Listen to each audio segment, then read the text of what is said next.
We've all been waiting for this beautiful weather. Oh, okay. All right.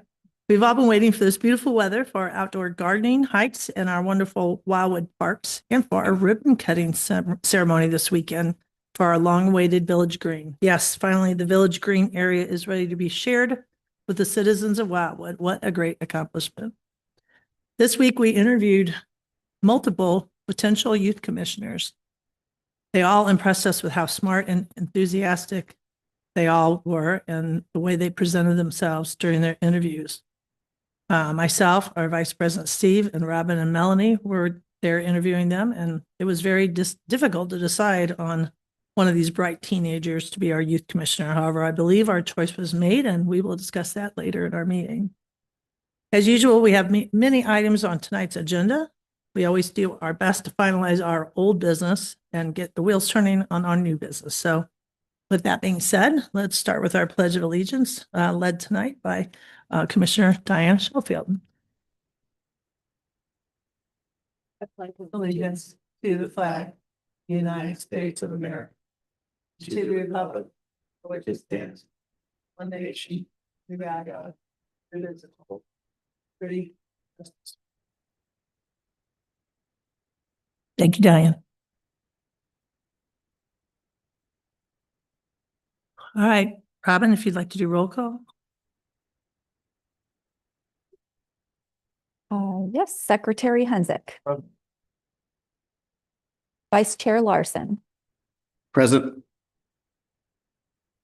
Chair Quarterneck. Present. Commissioner Bertolo. Present. Commissioner Schoenfeld. Present. Commissioner Burmell. Present.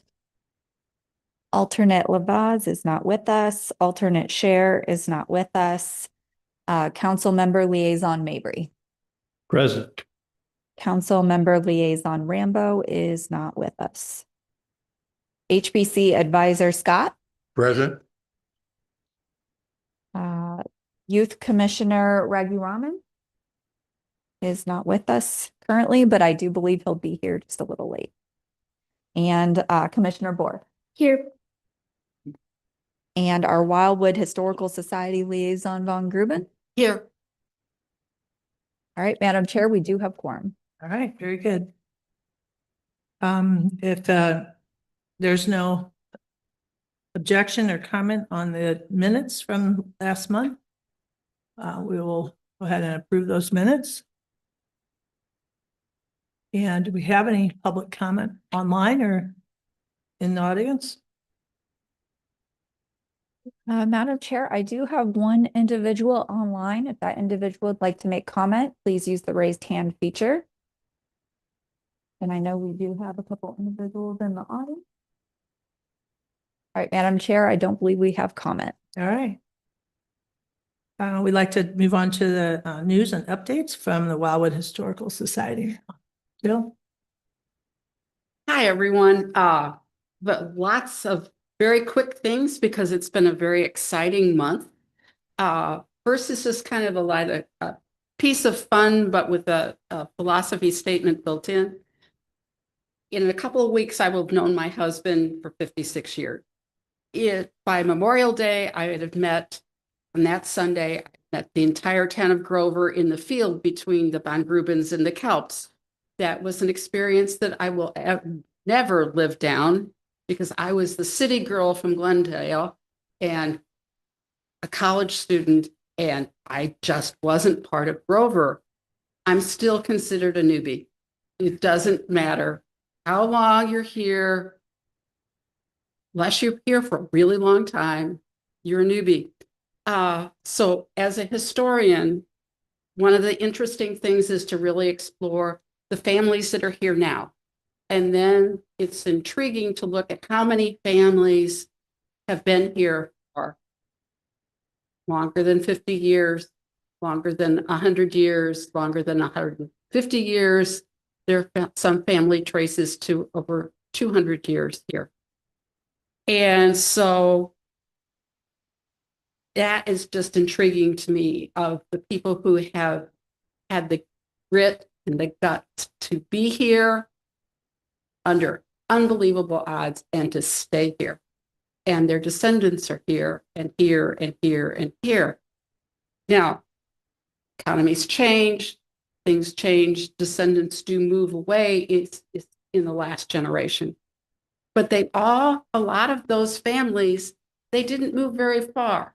They may not be in the city limits of Wildwood, but they're in Ellisville, they're in Baldwin, they're in Chesterfield, maybe as far away as Fenton, but that's not that far away, or Eureka. They have a tendency to stay here. Those families have a connection to the land and the stories. And we need, as a city, to really respect, even if somebody doesn't live here anymore within the city boundaries, that they have value and their stories. As long as I've been part of the Von Gruben family, there are stories that my in-laws, contemporaries, know that each keep coming up. Every time we get together, there's a new story about somebody. So we need to really keep that in mind as we make decisions and as we make commitments that these families here and stayed for a reason, and we need to respect that with everything. So, and this falls into the, oh, by the way, Jill lost track of administrative things. My husband's been very ill, so that was always my priority. The Historical Society does have an official president. Several months after Linda Camp died, Sandy Becker stepped up to the plate to take that presidency. And she's willing to have somebody else take her place, but no one else has volunteered yet. But she is incredible at discovering speakers. And our lineup last year was incredible, and this year's even better. This week's presentation was by Ken Camper, who is 92 years young, and he spoke on Daniel Boone in Missouri. He's studied Daniel Boone for the last 50 years and is considered one of the nation's top experts on all things Boone. One of his themes is that Boone spent 21 years in Missouri, longer than in any other state during his life, including the Bottoms. He went through the Bottoms. His children lived in the Bottoms for a while, married into the Lewis family of like Lewis Memorial Chapel and Crescent. He lived here in Missouri longer than any other place that he lived in. So his question, Mr. Camper's question, is why doesn't the state of Missouri capitalize on its Daniel Boone history for tourism dollars, if for nothing else? Kentucky has made a massive business out of Boone sites, and relatively speaking, he lived there only a short time in his life. So it was a very interesting talk. Next month, Ellen Reichert, who is a researcher of ours, is going to provide an overview of what she's learned about the men from the U.S. colored troops, but also her main part is she's learned so many stories about the enslaved and the enslavers, and those stories are what she's going to share next month on May 19th. 2027 is the 175th anniversary of the Henkin House, of the original portion of the house. So we're working on some celebratory events for that. The 2027 calendar is going to focus on the Henkin family, and we're going to have a Henkin memorial wall in the museum. It's that regional history event in June. Our Historical Society will have a table, and Martha Bunch and Lynn Link will be representing us. The 2026 Route 66 calendar, for the first time in several years, we are out. It was a phenomenal success.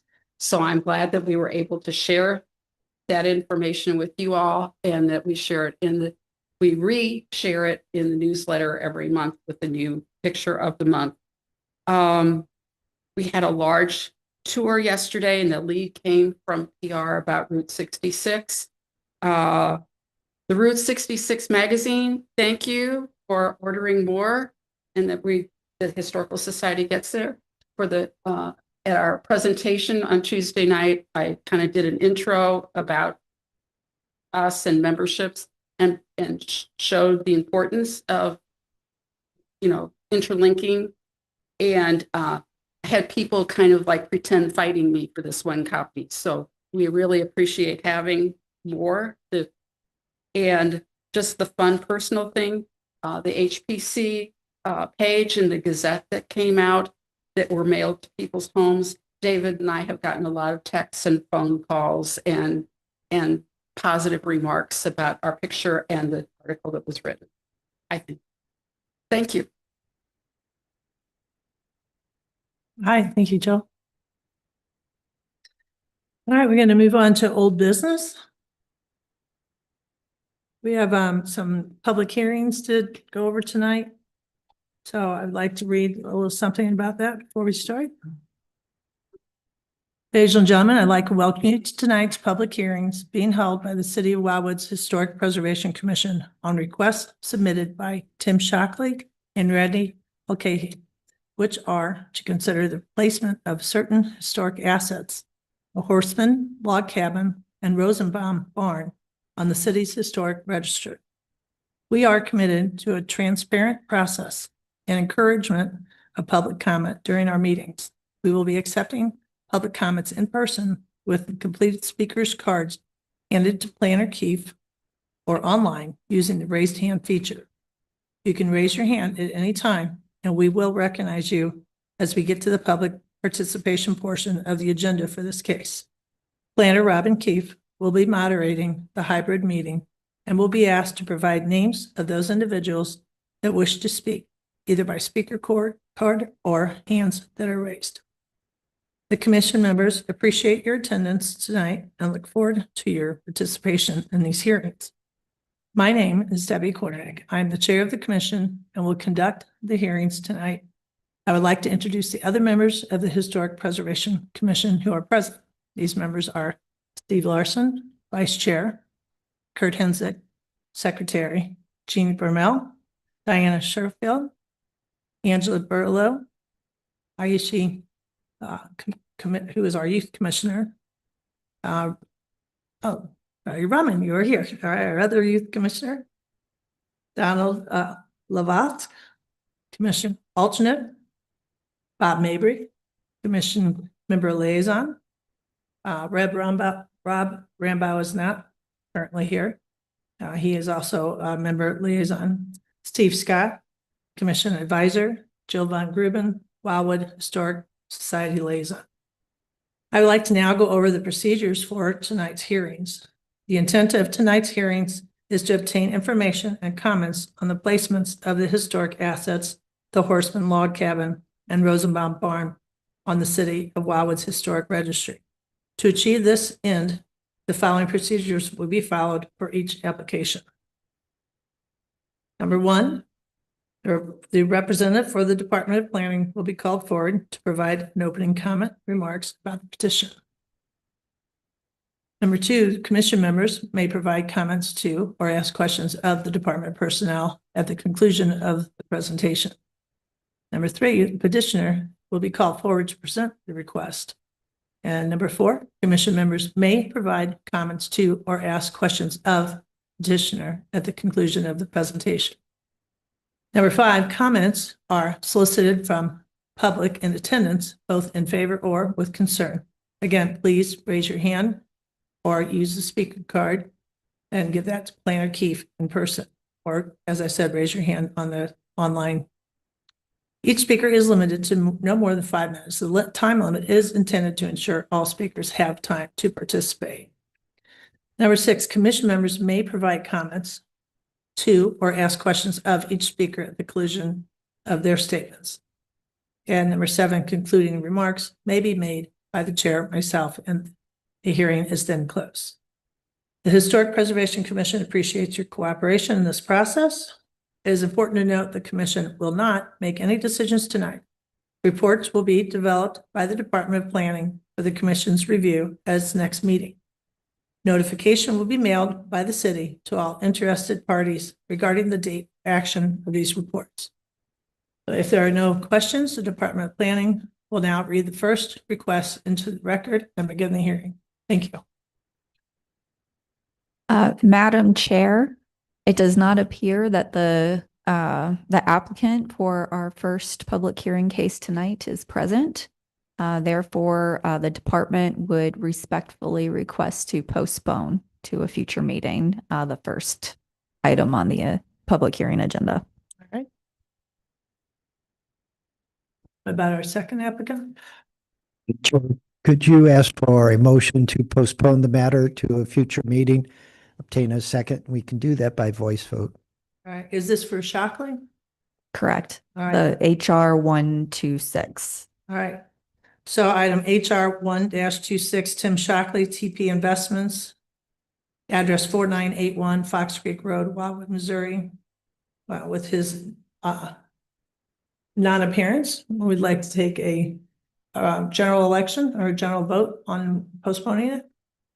Yes, ma'am. A motion to postpone with a second and then a voice vote. Thank you. Would anybody like to? All right, Bob is motioning. All right. All right, Madam Yeah. Chair, with a voice vote, all in favor? all right. Everyone in favor of that? The Aye. motion? Aye. All right.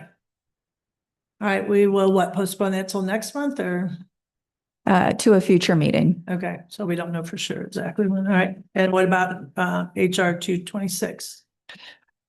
Madam Chair, our first public hearing tonight is HR 2-26, Randy McCauley, 3602 Allenton Road, Wildwood, Missouri, 63069. A request to place a dog trot style log building known as Rosenbaum Barn located upon the property at 3602 Allenton Road, locator number 26X 630121 on the city's historic register. The owner estimates the age of the Rosenbaum Barn, most likely utilized as a crib barn, as being over 175 years. The original portion of the historic dwelling on the same property was built circa 1912 by John Rosenbaum, according to the Wildwood Historic Building Survey. The owner intends to restore the subject barn for private use. This particular historic asset is located in Ward 6. Thank you, ma'am. So are there any comments about, are we asking for comments from the commissioners? Madam Chair, the department has prepared a presentation, and with this after the presentation, I believe, through the procedures that you read, we'll open for public comment after, the commission has an opportunity to ask questions of the department. So Madam Chair, members of the commission, our first and only public hearing item tonight concerns a property that is located just south of Highway 100 and Melrose Road at 3602 Allenton Road.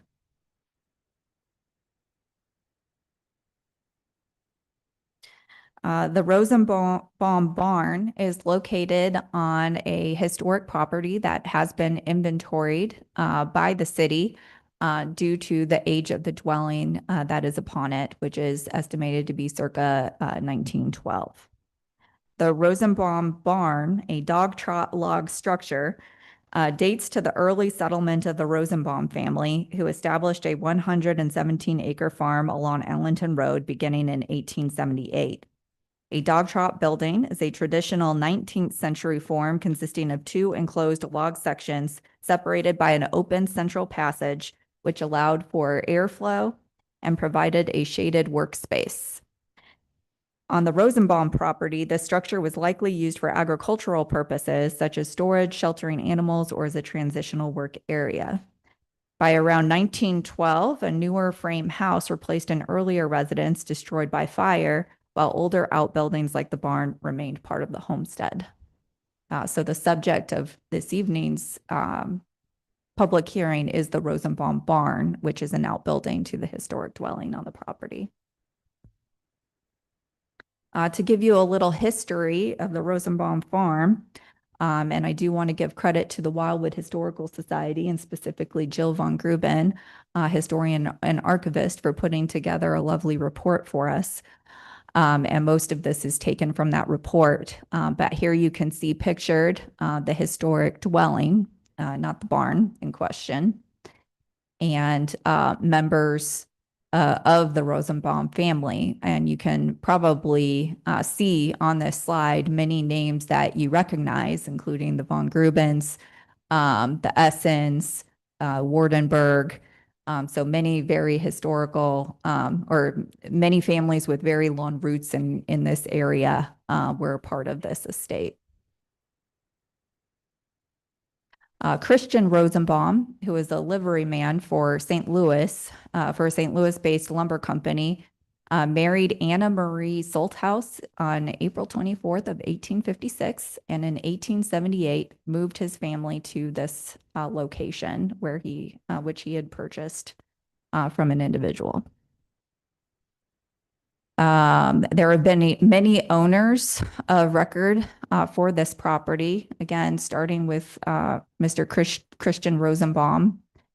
In the 1909 plat map, John H. Rosenbaum had taken possession, and at that time, the property was 117.52 acres. On the 1947-48 plat map, Hubert and Louise Rathburn had purchased the property, and again, it was still that same size.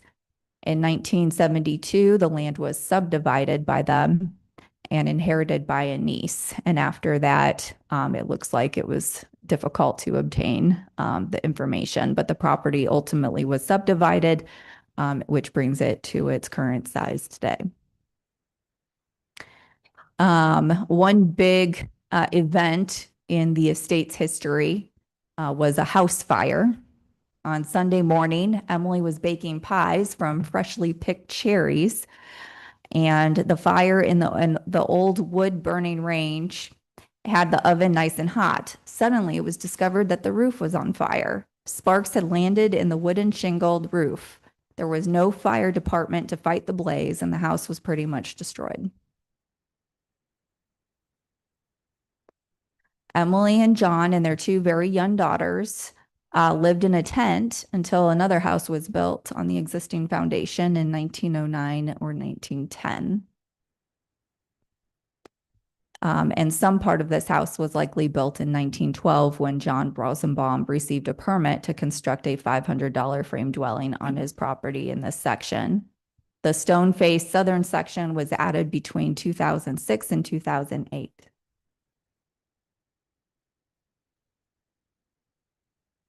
Another interesting tidbit of Rosenbaum history, and potentially it could have involved this structure, though there were a couple structures on the property just east of the dwelling.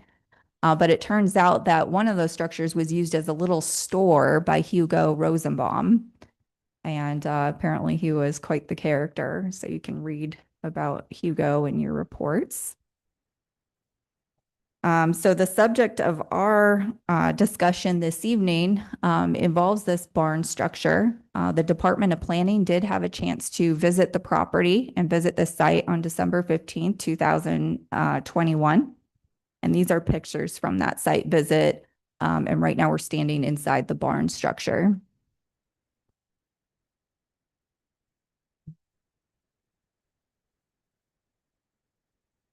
At the time, the owner was contemplating restoring it, I think, into a pool house, which was a dream. At the moment, I think the main objective is just to restore the structure and prevent it from deteriorating further. So as noted, the owner does intend to restore this structure and has sought consultation from Charette Creek Excavating, who's doing the Essen Log Cabin reconstruction, and also Jesse Francis of St. Louis County.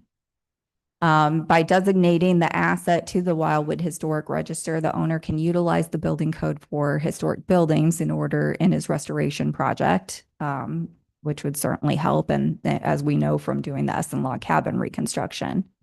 No incentives are requested at this time by the owner. The purpose of tonight's public hearing is to hear from the public. So the department's main objective was just to share information about the property, about the barn structure, and some of the history. However, Next month, on May 28th, we'll provide an information and recommendation report to you, at which time this commission will be asked to take action. And then that action will be developed into the commission's recommendation report, which will be presented at the June 25th meeting, and then forwarded in letter format to City Council at its July 13th meeting. Thereafter, if City Council is to authorize legislation for it, that legislation will be read at the August and September meetings. Now, as this commission is aware, placing a historic structure on the Wildwood Historic Register does place a protective ordinance upon it, and it does provide this commission an additional layer of authority concerning its review when alterations are proposed or future demolitions. So that is one element of placing it on the register. The other is to recognize it as an asset that's important to Wildwood's history, which is done via a plaque, a historic plaque. And generally, we do some sort of ceremony and celebration if the owner is open to it as well, because we want to, these structures give life to the very history that we're promoting in this area, and represent different aspects of it. So at this time, I'll turn it over to the petitioner, who will give a presentation to you. And then following that, we can go into the public hearing portion. Thank you.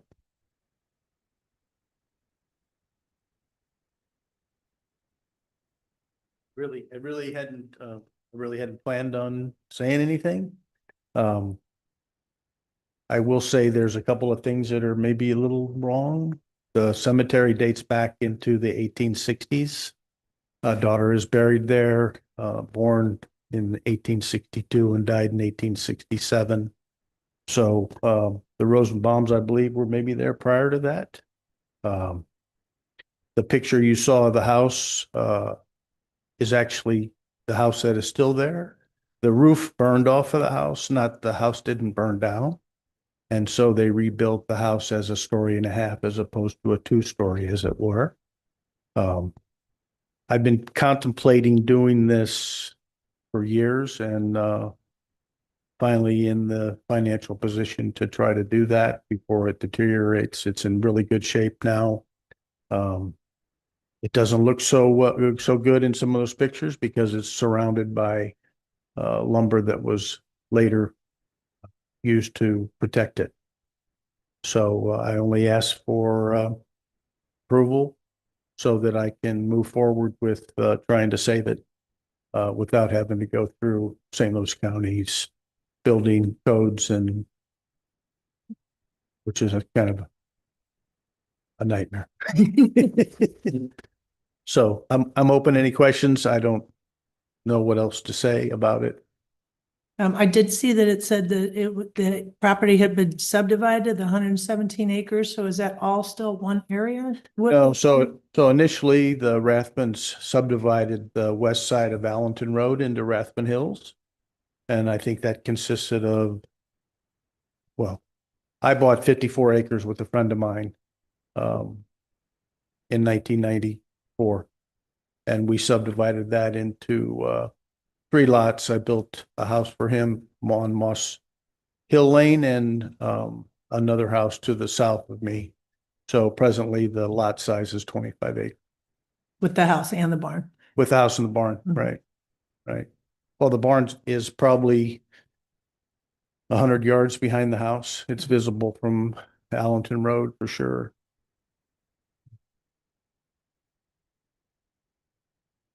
Anybody else? Sounds good.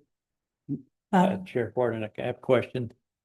Yeah, capturing the month by month cadence of the actions of the commission and the staff. Do those suit your plans of timing for procurement, construction, and weather? Having things stretching out up to what I heard August. Does that meet with your timing? I was in the contracting business for 40 years. And the barn became a refuge for all the leftover items that I had from jobs. And so I've been spending the last month trying to figure out what to do with 500 pounds of hand drive nails, and I'm just trying to get it cleaned out. So to answer your question, that's not an issue, no. I'm perfectly comfortable with that time frame. Now, more important than all that, did you work for any big GCs in St. Louis? I was a GC. You was, I was a general contractor, yeah. okay, who? Well, the name of my company was Black Rose Contracting, Black Rose. yeah. We And never competed against, so you were okay. it was okay. Yeah, it was okay. Yeah, I did high-end restorations in Town and Country Frontenac, built a few new houses, tried to keep it small and manageable. Thank you. You're welcome. Anybody else?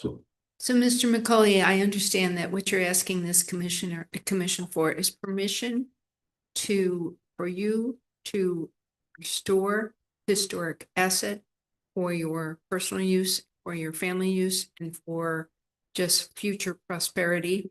And you are satisfied with the time to clean out the barn. Your grandchildren, I'm sure, will thank you in the future. I wish I had a grandchild, but.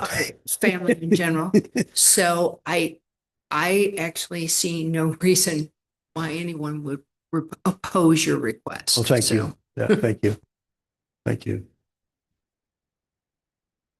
I've been keeping an eye on the Essen cabin to see how that's going along, and All right, we have some comments over here. Right.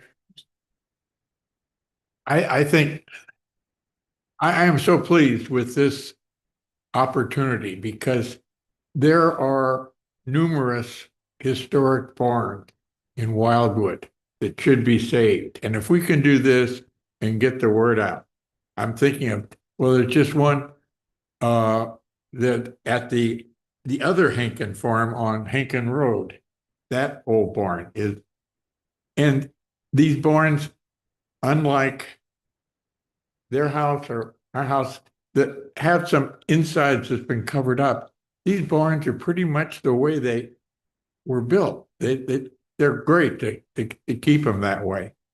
So I think this is a great opportunity for us, and I think we should really be encouraging other people to do this. So I just am so pleased that this has come up. I'm all for it. Yeah. There's no online comments, Robin? Madam Chair, I do have one attendee online. If that attendee would like to participate in the public hearing, they may use the raise hand feature.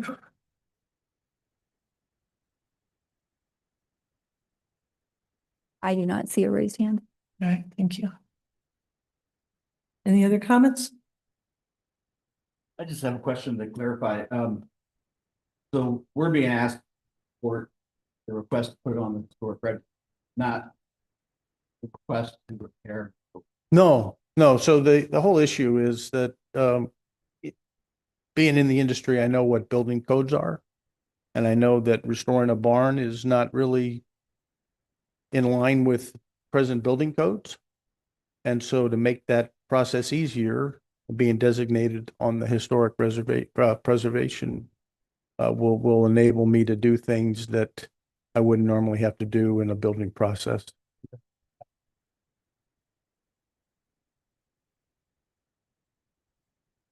Okay, thank you very much. Yeah, Thank you. thank you. thank you.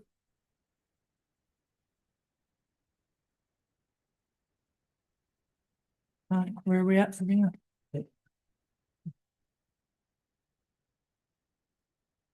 Let's make a motion to close. Yep, Madam Chair, the department would respectfully request a motion to close the public hearing followed by a second and a voice vote. Thank you. Who would like to propose a motion?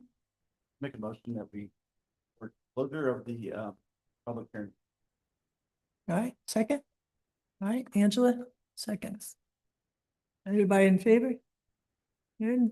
Aye. Aye.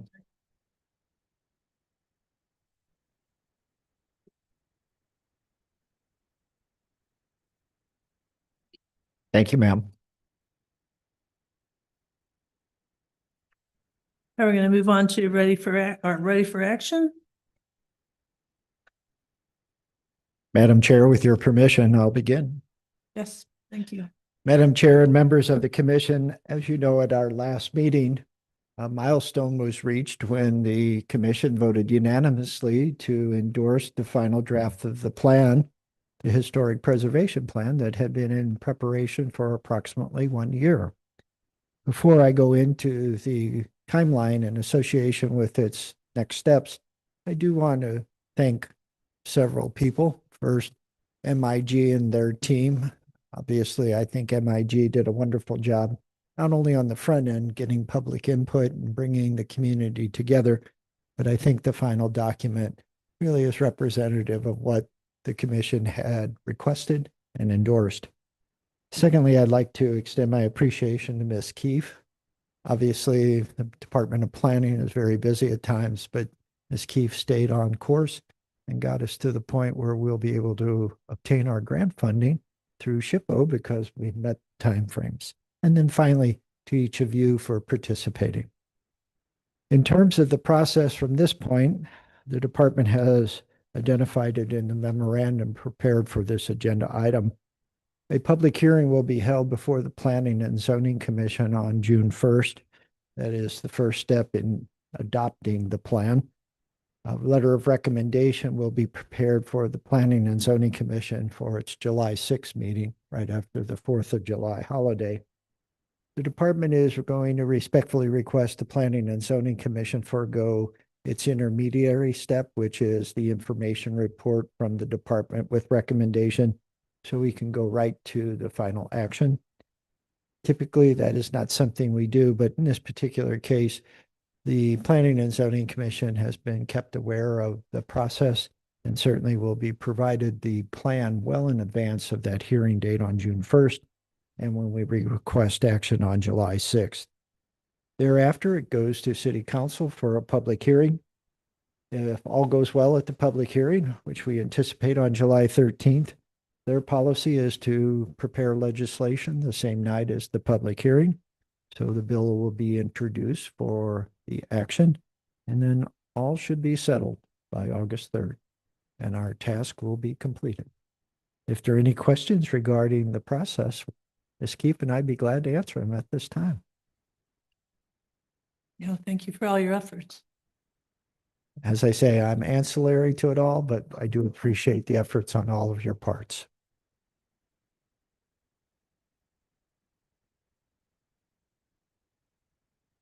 All right, Robin, I believe we're moving on to the historic Route 66 revitalization initiative updates. Madam Chair, members of this commission, it is the 100th anniversary of Route 66, and it is April, so it is also the birth month of Route 66. And therefore, I have a full itinerary of updates to share with you this evening. As you may be aware, the city has been engaging with the help of this commission, the Wildwood business community, as well as some of its institutional representatives as well, and representatives from various organizations crucial to Wildwood. We've also had many citizen volunteers involved in our Route 66 roundtable luncheons as well. The idea behind these Route 66 roundtable events were to organize efforts around celebrating the 100th anniversary of Route 66 and cross-promoting all of the various events, activities, specials that are going on, as well as to plan a signature event for Wildwood, which I'll talk to you about here in a moment. But first, I am excited to report that the city of Wildwood, along with the cities of Eureka and Pacific, has agreed to go in on a reprint of Route 66 magazine for our area. This is very exciting because this magazine sold out within months, just a couple months. And we've had people clamoring for it ever since. I do get regular phone calls and people get turned away from City Hall requesting this magazine. This is our opportunity also to update the Wildwood events page and include all of our more recently organized events from both the cities and as well as some of our community events as well. So we're very excited to get this page updated. And the leader is looking to reprint the magazine towards the end of next week. So we think we'll get it out in circulation pretty quickly. Each of the cities will receive 1,000 copies to distribute however they like. The Leader Publications is also willing to help us distribute if we would like a wider reach. So that's what's going on with Route 66 magazine. Very exciting. Any questions about that? Chair Corrigan. Can anybody buy multiple copies of this magazine? Well, it's free. It's a free magazine. So anyone can come by and pick up multiple copies of the magazine if they would like. Thank you. Question. Just wondering, you said you were getting requests for the magazine. Are those from local residents or are they from Near and farther far. out? Near and far. We've had people travel in to pick one up from Wildwood City Hall. Okay, just wondering. Yep. Thank you.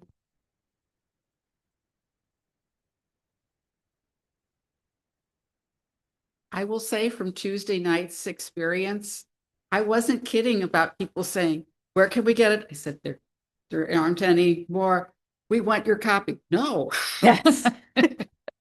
I'm taking this home so it doesn't disappear. So it's a real thing. I mean, people, and given the fact that some sources show the little stub street that ends behind the Historical Society at the bridge abutment.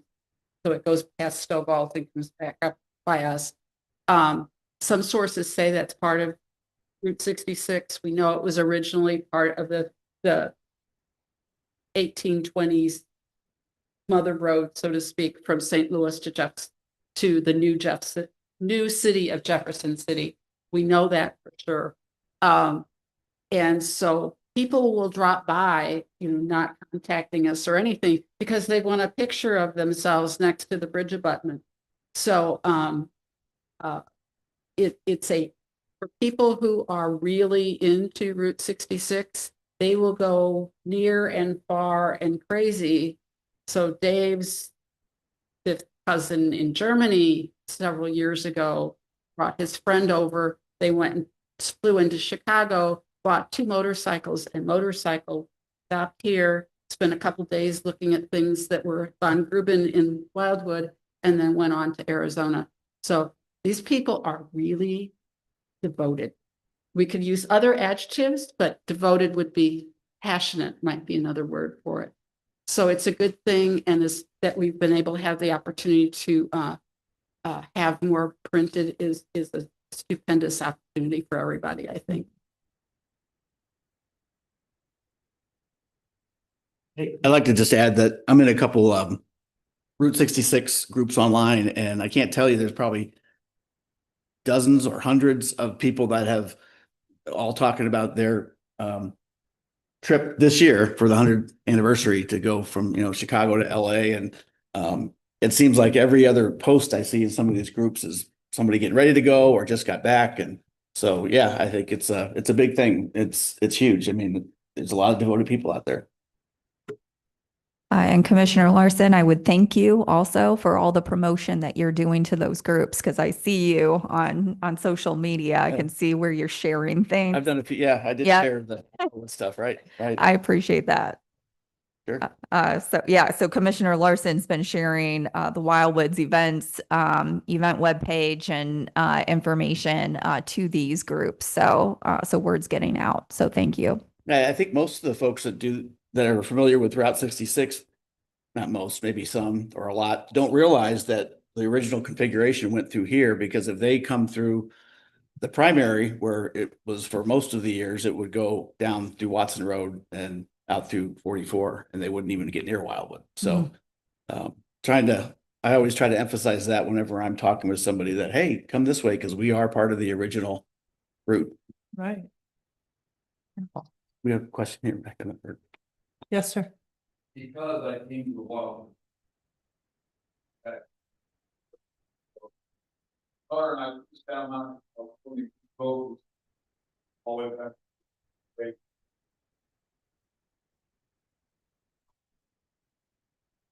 No problem. But while one of the best far as for personalized the other things all driving down. It's really a credit. So I haven't down one bit. Like people, because they just come going in and getting their passports. Yep. While it doesn't have the passport scan, you got well familiar with that? We are. We are, yeah. Because people clamor most about. Or you get gas scan. Would it be okay to share the new batch of magazines as far as the availability on there, or you want to keep that a little more local? I think we want to distribute. Okay, good. So we'll go right into our Route 66 events for the year because our first one has launched, and that is our Route 66 scavenger hunt.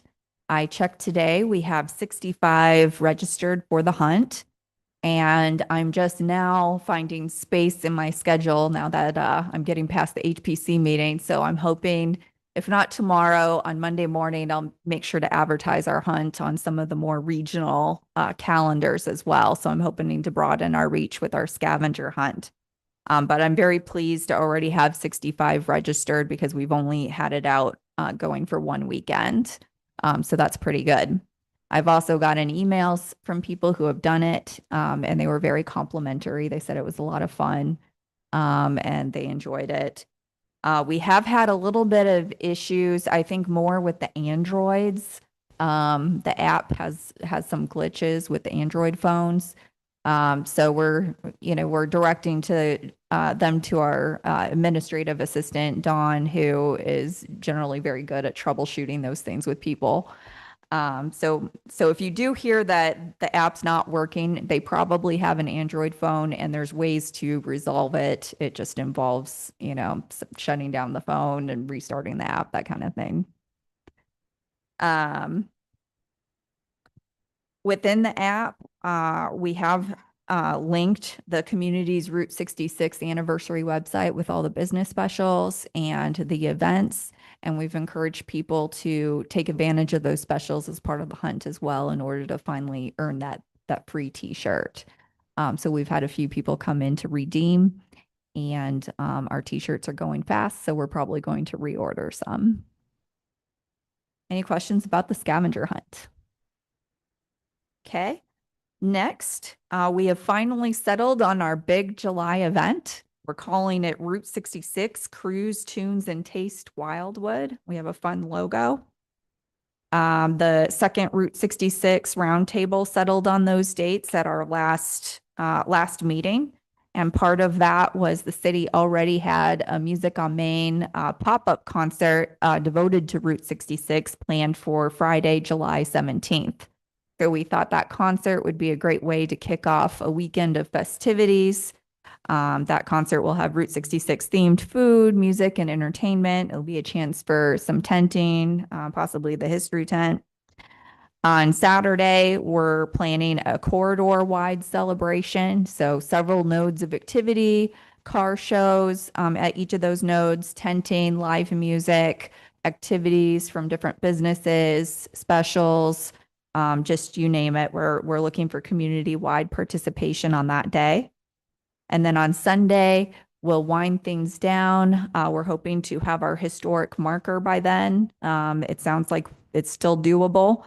And so we may have a historic marker unveiling at Big Chief Roadhouse, followed by a presentation by Joe Sonderman, radio show personality and editor for Show Me Route 66 magazine. He's done some talks for us in the past, which were very, very well done. And then also it gives our opportunity for our Wildwood restaurants to do some fun events and specials targeted to the weekend because they're usually busy Friday and Saturday, but they said Sunday would be a great time for them to get involved as well. So that might be also an opportunity to incorporate some doggy parades that was brought up in the discussions. But again, just to get our local restaurants involved. Unfortunately, we will be competing with Cruise in Lindbergh. We were going to probably compete with an event somewhere. Unfortunately, it was Cruise in Lindbergh. Their event is taking place Saturday, July 18th from 6 to 9. So it's only a 3-hour event. So we're hoping that, potentially we can attract people who might be interested in a bigger experience or just a different one, maybe, because that will be the third such event for the year for Cruise in Lindbergh. Robin, what time is our cruise scheduled? We're looking to do a full day event, so a full day affair. We're hoping to also broaden the scope of our event, reach out to some of the biker communities, biker crowds, and also make our event very family friendly. Get the word out in the schools and get families involved. We've done all this engagement with our youth. Let's take advantage of that and get people excited about Route 66. So we'll do a lot of family friendly activities.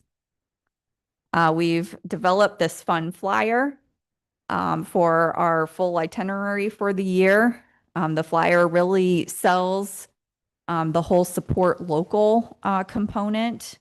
In fact, we've got Cruise the Past, Experience the Present, Support Local. We have a QR code to our website for our community Route 66 specials and events. And we're advertising a full slate of events. So not all of these are being put on by the city. For example, Cars and Cones at Scener's Ice Cream, that's being done through Scener's and Cars and Cones. But we're having it on our slate of events so that we can really show that Wildwood has a lot of Route 66 activities going on. On May 24th, Parkside Grill is doing a Route 66 celebratory or anniversary celebration, and they have several bands playing, and we'll have a souvenir cup to put out. On August 14th to 16th, Pond Athletic Association's getting in on the fun, and they're looking to do a Wildwood business focused co-ed softball tournament. So, really playing up the community, building community through softball.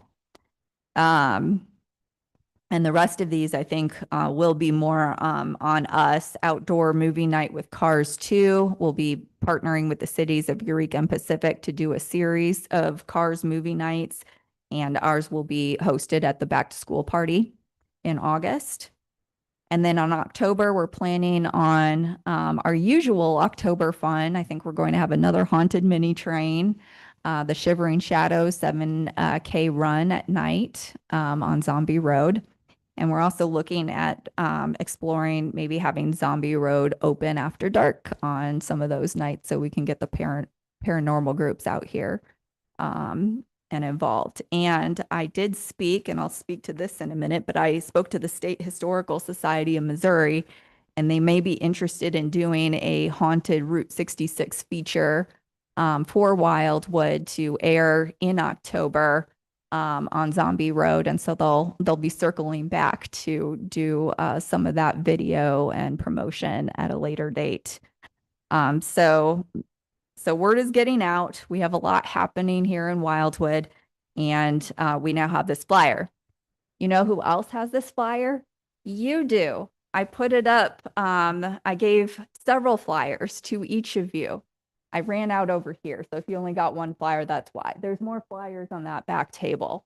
The reason I gave you several flyers is because I'm asking you to help promote Route 66 events in Wildwood. Please give these out to people who wouldn't normally see them. Give them out to your neighbors, give them out to your church members, wherever. Just please spread the word and help us get it out there. Okay, so I already hinted at it, But the State Historical Society of Missouri is doing an exciting promotional tour this Sunday. And in fact, Steve Scott, I did some advertisement for it earlier this week. He sent out the email, and guess what? We are involved in that. Wildwood's kicking off their tour, actually. So the State Historical Society is coming to Wildwood on Sunday, April 26th from 5 to 8. We're going to meet them at City Hall. We've got 2 long-term Wildwood residents with classic cars from actually Wildwood's Route 66 era. So we're talking about 1920s vehicles that are going to take them from Wildwood Route 66 landmark to Route 66 landmark. So we're very excited to have Tom Kelp and Rich Hart involved, and their 22 Model T and 26 Chevrolet Coupe, respectively, depending on weather. And last time I checked, the weather looked okay on Sunday. So we're going to take the group to dinner at Big Chief Roadhouse, of course, and we'll take them into the Speakeasy. We've already coordinated that. We'll take them down to Stovall's Grove, have some fun there, and then we'll end the tour at the Wildwood Historical Society, and we'll do some interviews with both longtime local residents as well as Jill and myself about the Route 66 revitalization efforts. So it should be a great night, and hopefully it will result in some good promotion of our area. I would invite you to participate, but these older vehicles only have space for 1 passenger each. So we're already, some of us are already going to be following them around and taking photos and being more of that fly on the wall. So I will share an update or debrief at your next meeting on that. Okay, next, I have something to discuss with you that wasn't in the packet, but I did put a little write-up for you at the dais. But Commissioner Schoenfeld had a wonderful idea. Assistant Director Melanie Ripito came up with this logo for Wildwood's historic Route 66, and it's a license plate. It says Missouri Historic Wildwood. It's got the Route 66 sign incorporated. And she said, well, why not just blow it up real big, and then Wildwood can have a photo op feature that people can take pictures with, and it would be super cool. I approached a company who does exactly those types of things, just to get a sense of, is this doable? What does it cost, etc. And they got back to me today. They said it would cost a little over $6,000 for a 5-foot tall, 10-foot wide license plate with a custom design wrap of your choice and legs for securing it to the ground. The main thing that they were worried about was wind. Wind can really be a challenge with something like this. So they did say it would be better if it were, lower to the ground rather than raised up high. They didn't suggest, they can do a bigger size, a larger size than the 5-foot by 10-foot wide. But again, the larger you blow it up, the more wind, and it also takes more sheets of metal to accomplish it. So it's just more involved because they'll have to weld them together. So it is going to be made of metal? That was, yeah, it would be like a license plate. So the department received that today, and we just figured we would bring it to the commission and see what you all thought about having such a photo op feature. Our immediate thought is we could potentially have it at the Route 66 roadside park site and, at least get some activity going on in that area. But either way, it would give us a photo op for the corridor for the 100th anniversary year as people are coming through. So what about, have you looked into possibly doing this in like a vinyl fabric? I mean, that sounds like a lot of money for photo op sign to me. The boards you have that you bring to our Celebrate Wildwood events, some kind of fabric like that. Is that a possibility? I mean, I don't know that you're going to be able to tell through a picture that it's actually a metal sign. And then what about storage for something of that size? Where would you store it? And is it something that you could store that's that large? I mean, those are all very good questions. At this point, we're in the fuzzy idea stage. So these are exactly the comments that we're hoping to get from you tonight so that we can think about it further. We're definitely not looking for a decision on this tonight. See, Question two, it says here on the bottom that they recommend permanent placement. Is that something you're already considering, or is that we're getting ahead of ourselves? Is it still planned to be temporary for the time being? I mean, it would be a permanent feature, but it can still be removed and installed somewhere else if the day comes that we want to put something else there. I think a permanent one would be great, and that's a great idea. Not just this year, but in the future. Especially once the park sort of gets underway. So our neighbor back in the back has a question or comment.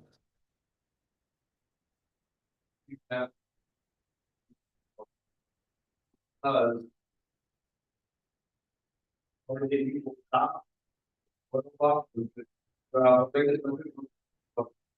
all these type of things on the whole, the traffic, the things, people parking everywhere, that none of this together, safety, because here around it. All ages. That's a great suggestion, really, because that roadside park doesn't have a whole lot of parking. There's some on the street. Right. But that may be about it. There's a little subdivision or street right behind there. So that should be something that we have to be concerned with. I don't know if this has oh, I'm sorry. I'm gonna ask you, sir, when you went on your journeys and you made the compliment to the Wildwood that this is the most natural setting.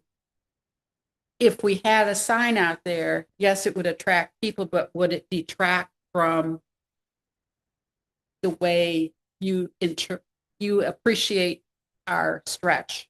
No, because most popular.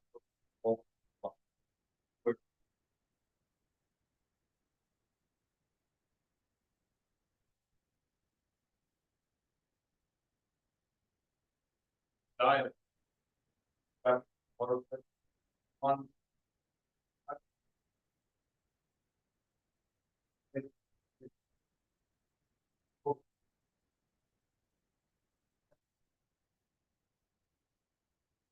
Yeah, all that.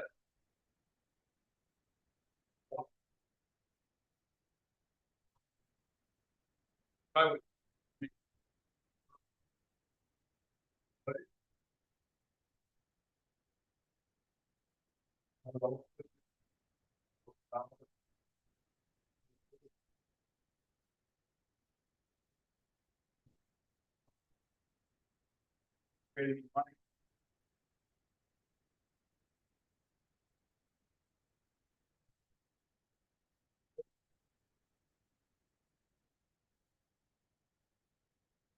Building.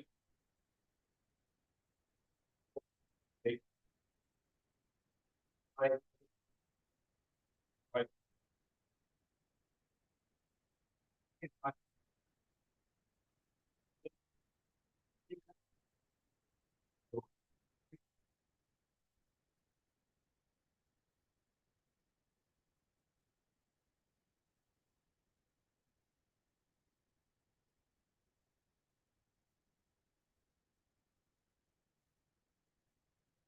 I was just going to comment on the location, and to me, it seemed like you could pick what you think will be the most popular place that people will go to. But parking is real, I think also it can be an issue I mean, the thing about Winslow is that everybody knows about it, you know, but in Wildwood, it's going to be kind of a surprise, I think, to a lot of people. So it may not be as congested as a real popular location like Winslow. But I don't know, you know, Big Chief or any places like that would want that.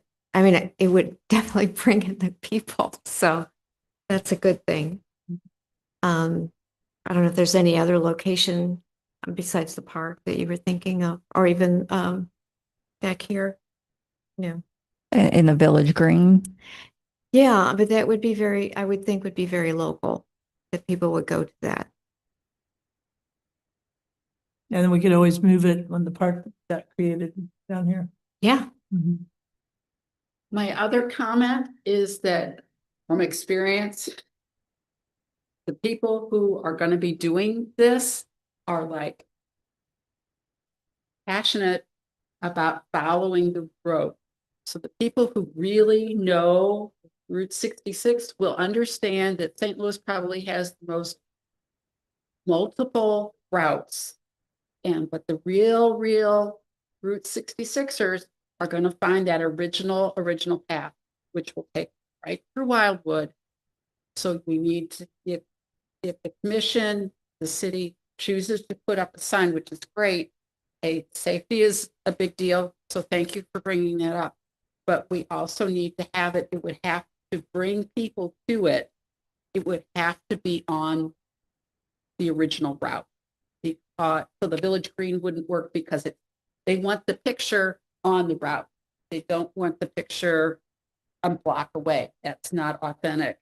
So, and we put up security cameras at external historical society because we know we're going to get unexpected visitors and we just kind of want to keep track of things. So there's a security issue, but there's also where are people going to go and really appreciate it and make use of the sign. But then we have to get the message out. Hey, we're the original road, guys, not there or wherever. So that there's a couple different things there that I think we all, as a community of Wildwood, need to address.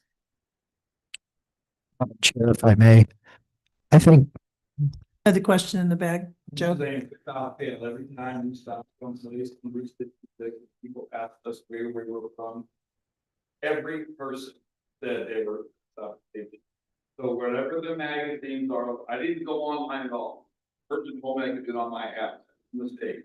We should have tried to do it on an app. We finally at the second place bought a book to get us because we wanted to stay on the road as much as we could, but every single person said because they planned it. The motorcycle group, oh my God, they have everything planned. Other countries, they stopped. There was, I think, 16 in one group and 10 in the other from other countries. The predator motorcycle, dude. So Very good. All right, thank you. Joe? Thank you, Madam Chair. I think Ms. Keith and I were just trying to obtain tonight a decision if this was an idea we should pursue or not. There are multiple details. First and foremost, how will we fund it? But if you think it's a good idea and you'd like us to pursue it, that's what we're seeking tonight.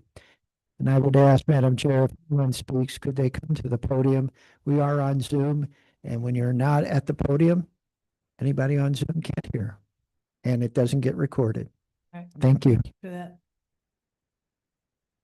All right, any other comments about our anticipation of making this display? Madam Chair, I would add one comment. I do like the suggestion and the idea of possibly in lieu of a sign, painting it on the sign of a building, if that would be possible. Yeah, in 1976, my mother painted the side of our barn as an American flag, and hundreds of people stopped and took pictures of that barn. So that, I do like that. So if you can find somewhere that someone would contribute that to their building on the route, like you say, it needs to be on the route if you're going to do something like that. But I do like the idea in general, if that's what you're looking for.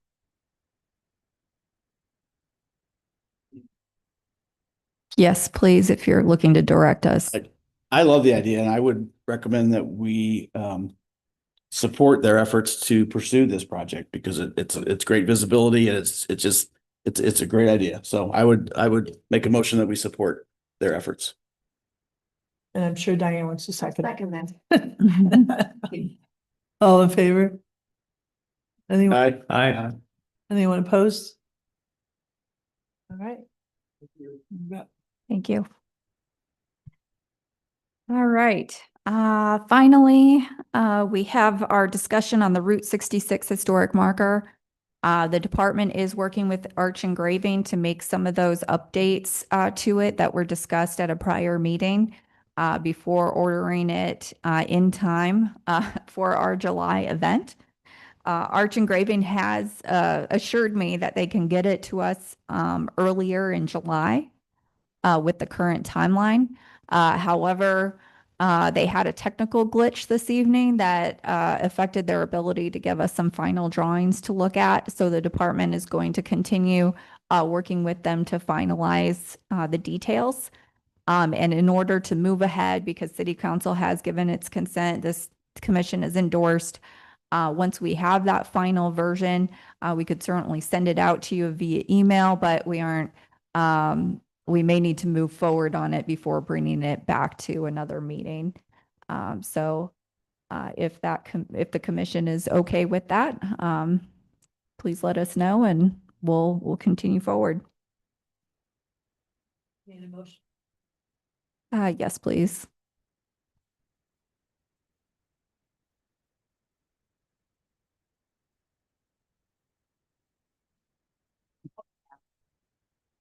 Well, I'd make a motion that we approve the, has the design been approved? I guess I should ask the question first.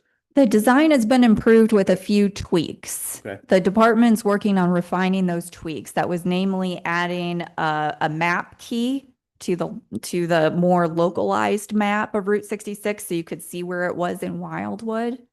So the map key is in the shape of Wildwood, and it shows our main arterials in Highway 109 and Highway 100, and then where our historic Route 66 is on that. The other edit was to add historic Route 66 as a heading above the text so that it stood out what the marker was about. And so those are the fine details that we're tweaking. The map key was a little bit more involved, than just simply, moving text around. So that's what's taking a little longer, but we think we're close. Okay. And that's going to be a Big Chief, right? Correct. Which this sign here might be the ideal place at Wildwood Middle because of the proximity to the historical marker. It kind of makes sense. Then we've got a parking issue solved, at least during the summer. Rockwood may not mind. If the school year is still going on, they might, but no, I think everybody here was already in support before. I don't know if it was at the last meeting that I missed. I was out of town, but I would make a motion that we support your efforts to continue with finalization of the final proposal. Yes. All right, Anybody second? Steve is motion. Bob is second. Anyone opposed? All right, motion's passed. Keep on. All right, we're going to move on to our updates of, Madam Chair, did you take the affirmative vote? huh? Did you take the affirmative vote? Do what? A voice vote. We need a voice vote. Oh, you want a voice vote? All right. I'm gonna start with. A voice vote is everybody. It's just you only asked if they were opposed. All right. So we're just looking if they're in favor. All right, everyone in favor? Aye. Aye. All right, All right, thank you. And that brings us to the end of the Route 66 update. all right, thank you.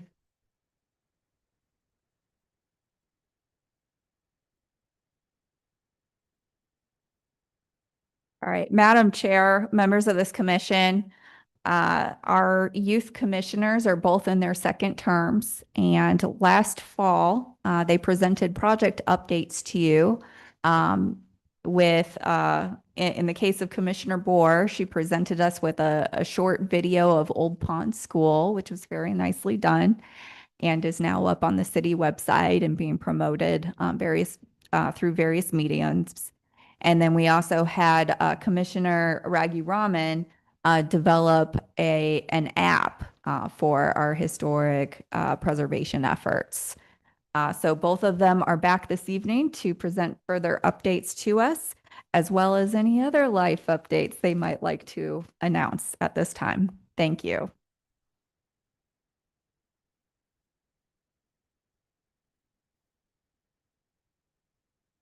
Hello. Hello. So for my project update, I'm still working on my second video. It's about Route 66.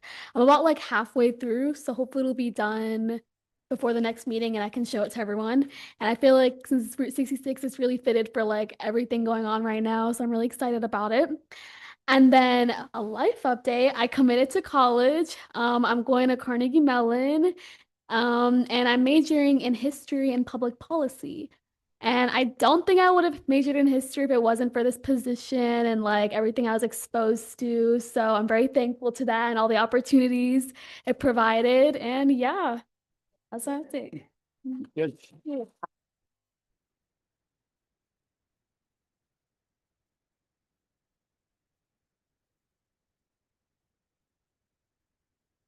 Aishi, we're gonna lose you next year? Oh,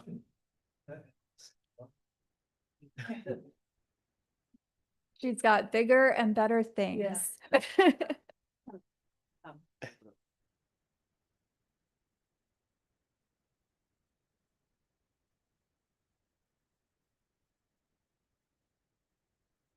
I have a visual demonstration. Thank you.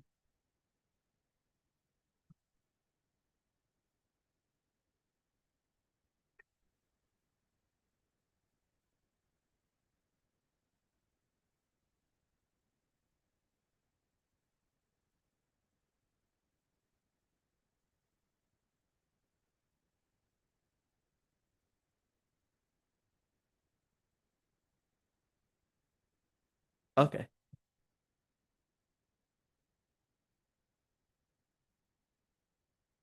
I made some updates to the app and now it doubles as an app and a website.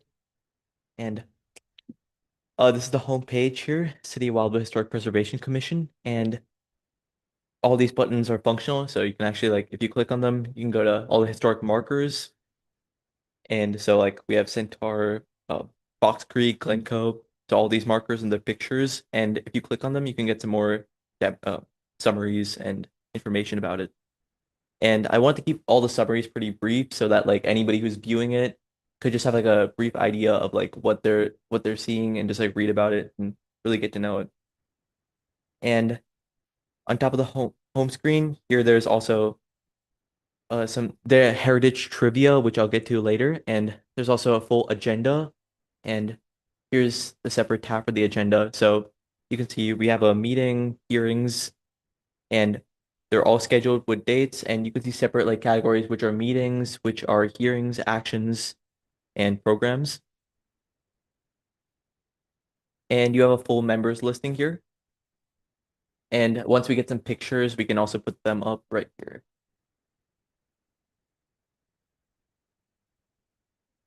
And here's just all the historic markers that I shared. And there's also the Madison Valley marker, which still needs to come up, the picture of it. But other than that, there's all the pictures and their descriptions here. nice job. And there's the projects and programs tab. And there are some of our programs, the Essen Log Cabin. I can get some pictures in here later. And the Revitalization Initiative, the African American Heritage Project, Roadside Park. So here's just all of our projects, and you can see which are ongoing, in progress, completed, and I can add more of these, and also I can bring in some of our Route 66 activities that are coming up. And so you have the whole Route 66 experience here. So you can play this trivia, and I'll get to that right here. So you actually have two modes, a beginner and challenge mode. So we can go through both of them. They're only 10 questions each. So there's what is planned for the Route 66 roadside park. So if anybody wants to try to answer that, we can just do it. It's only like 10 questions. See? Yep.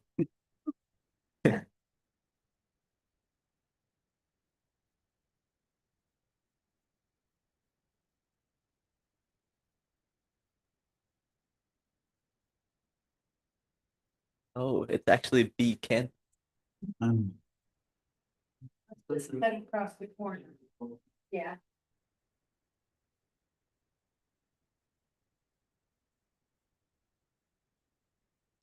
C. Yep. It's perfect because it's 100 years now.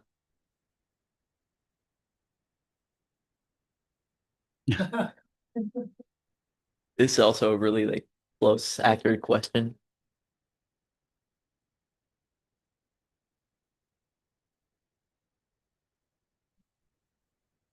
A or B, probably. I think it's 70s. Yeah. And this question too.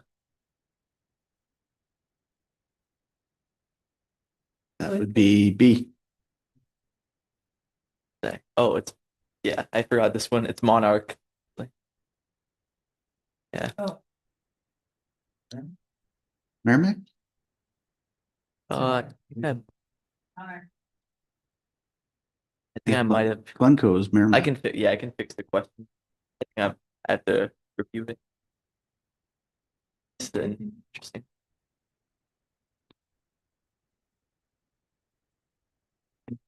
A. Yeah, it's C. What? It's C.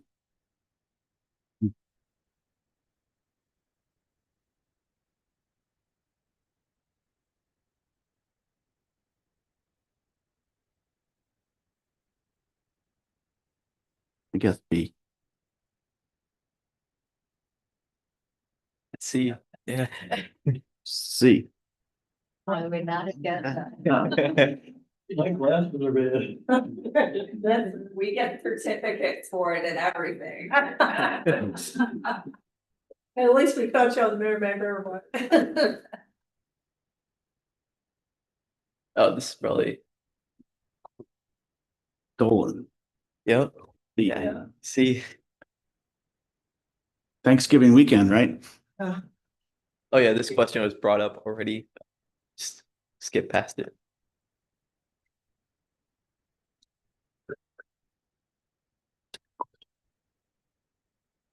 This is a really accurate question. I didn't know this before.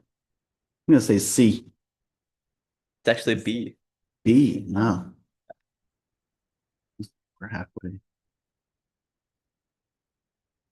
So you can actually do 2 modes of this. So there's some more questions. And Good the thing- easy mode is not actually that easy either. Yeah, right, doing one on the first. And this is some of the media here. So there's a video that I need to put in, but the embedding wasn't working correctly. So I need to put in the virtual open house. And there's some of the images that you can see completely. So the History of Wildwood book, the heritage map, and there's a virtual open house. Oh, the link's working good now. So you can actually view this too inside of the app. And there's some of these other pictures here, Celebrate Wildwood.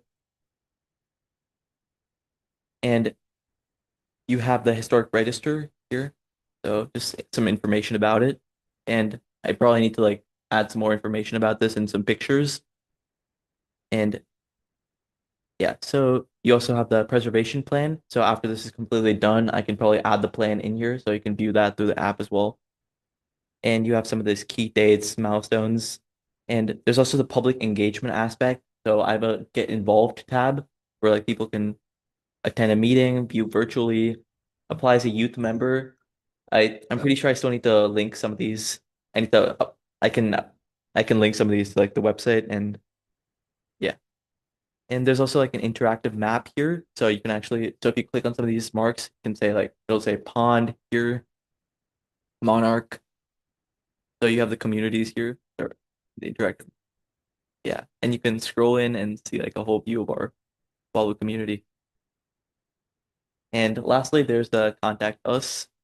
So you can see the city website and planning department, all the numbers. Yep, so that's pretty much it. Wow. Yeah. Impressive.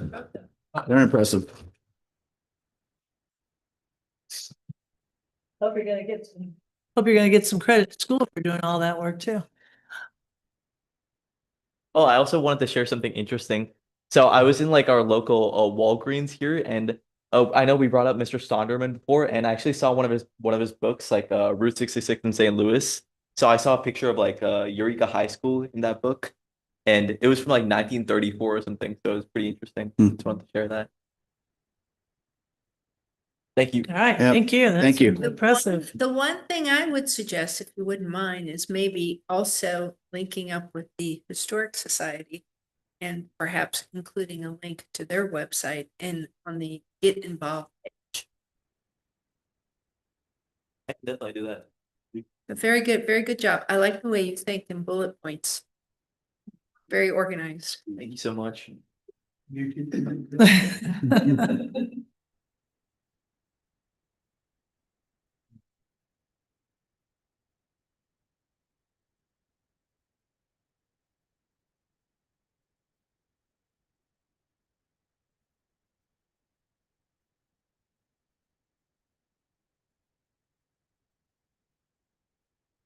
All right, Madam Chair, members of the commission.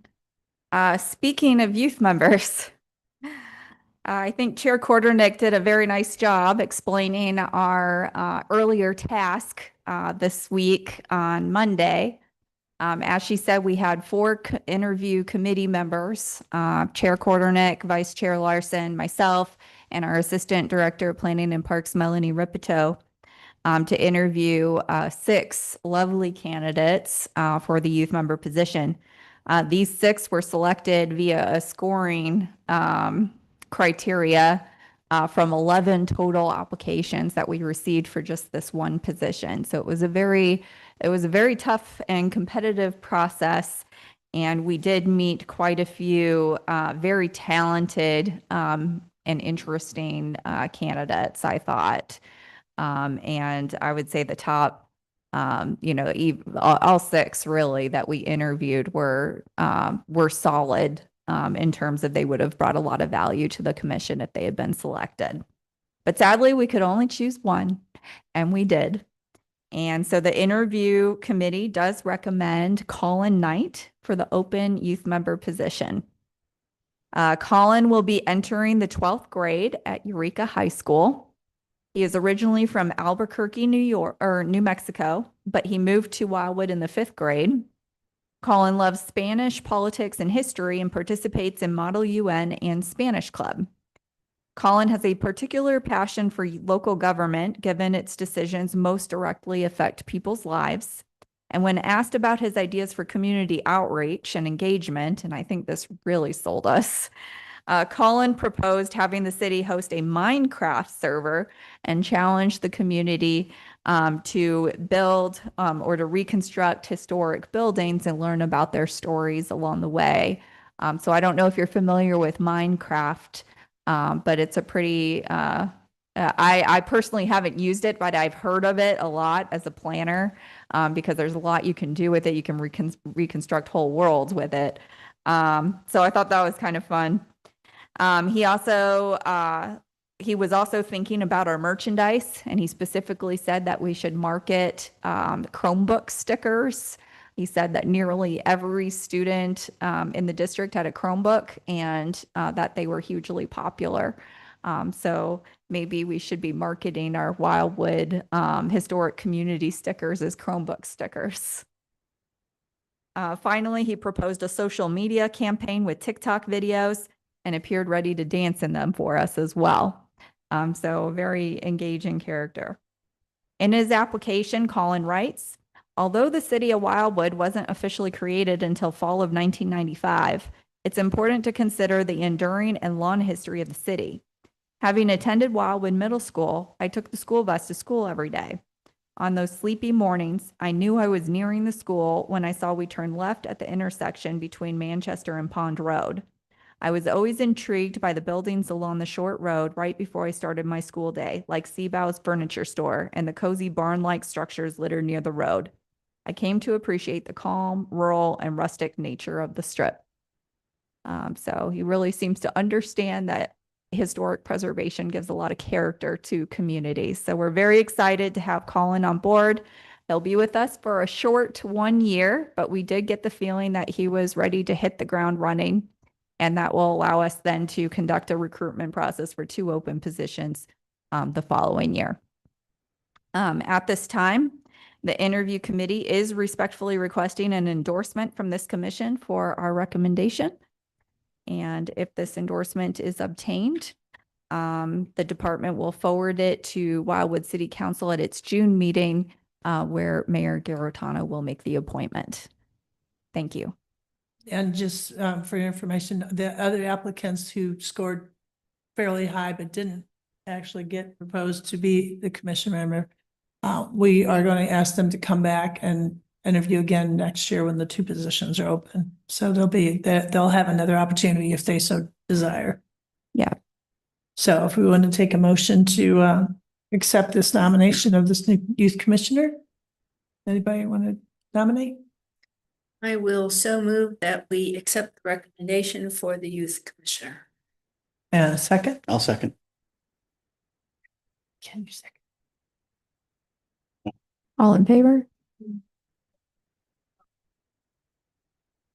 I guess for appearance's sake, maybe someone else should second. All right, Diana, second the motion. All in favor? Aye. Aye. Anyone opposed? All right. Thank motion you. Passed. Good idea. Yeah. Somebody can question it. All right, Madam Chair, members of this commission, next on the agenda is our St. Louis Showcase, History Showcase, that is taking place on June 6th from 10 to 4. My volunteer times add an hour to each end of that, so for setup and takedown. But as you know, I've been sending out a sign up, and I'm actually pretty pleased at this point with my shifts. However, I am still looking for an additional volunteer for my second shift, which is 11 to 1. And I'm also looking for an additional volunteers for the end of the day as well for takedown. So if you are interested in helping us out, we'd certainly love to have you. You still have a little bit of time to sign up. We wouldn't mind having some youth participation if our youth commissioners might be interested. Let me know. I'll keep sending my sign up around on a weekly basis until we're all full. But generally, I'm not too worried about it. We're still far out, and we're looking pretty healthy here. So thank you all for signing up and for being game. It's an extra event, one that we don't normally take on, but it's going to have probably a wider reach than some of the events that we've done the history tent at. So I'm very excited to be able to talk Wildwood history to the region. So, thank you.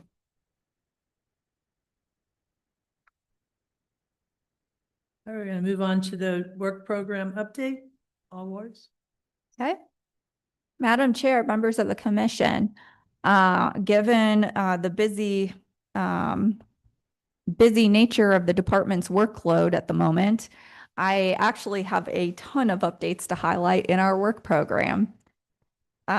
So first, I'd like to note that at the Wildwoods Master Plan group, the Citizens Oversight Group is continuing to meet. And right now, they're particularly considering land use cases, so changes in land use in the city. It still has one more case to review. And then at its next meeting, it will also be considering some revisions to the transportation element as well. Tentatively, this meeting is scheduled for April 28th, but again, that's tentative. We're still finalizing those details. Next, I'd like to note that while progress with the Essen Log Cabin is certainly going very well, I think everyone's been very complimentary of what we've seen in the craftsmanship. I just wanted to do a quick update that the contractor did propose using cedar shingles instead of the synthetic that were selected. And at the April 13th Wildwood City Council meeting work session, members did vote to continue with the synthetic. And the reason being was the long-term maintenance cost of trying to use the cedar versus the synthetic material. So at this time, they're going to move forward with what was originally part of the bid package and do the synthetic. Number 4 on the work program. This is exciting news, but the city is pleased to announce that the second site for the Network to Freedom was in fact accepted by the National Park Service and is now officially designated to the National Underground Railroad Network to Freedom. This site was the Mount Pleasant Church and Cemetery site where eight local men escaped to enlist in the United States Colored Troops and earned their freedom from slavery. So we're very excited to have this second designation. And we are very thankful to Ellen Reichert for her tremendous work because she's been working for us. I think it's been, what, has it been 3 years now, Joe, that she's been working on this research project? So I can tell you she is just over the moon that it has come to this final outcome, and we're very thrilled. We are not yet making this announcement public. We need to wait for the official press release from the National Park Service, and we'll want to be strategic about announcing both the designations as we move into our African American Heritage Trail project, because we're sure that will add a lot of momentum and interest to it. So congratulations. All right, next, the department has submitted, as you know, a pre-application for a Historic Preservation Fund grant in association with the African American Heritage Trail Project. And we're happy to announce we've received lots of lovely letters of support from our partnering organizations, including Great Rivers Greenway, United Baptist Church, Wildwood Historical Society, and Doris Keevan Frankie. We've also reached out to the city of Chesterfield, and we're looking for a letter from them as well. And our youth commissioners have also said that they will write letters to represent the youth component that we hope to incorporate into the project as a whole. So we're hopeful that we will be granted the funding for our project and that we'll be able to kick it off this fall. Speaking of which, we see this letter from United Baptist Church as also checking a box in pursuing partnership and involvement in the preservation of Westland Acres. In the letter, they stated, "We welcome the opportunity to serve as a partner in this effort and stand ready to collaborate with the city, the commission, and area descendants to help bring this vision to life. Whether through historical contributions, community engagement, or program support, we are committed to assisting in any way that advances the success of this project." So we're very excited to now have a very solid partnership with our Westland Acres community through its church. Okay, and then lastly, we are certainly making progress this year towards adding additional properties to the Wildwood Historic Register. As you know, we had one public hearing tonight. We still have another to conduct.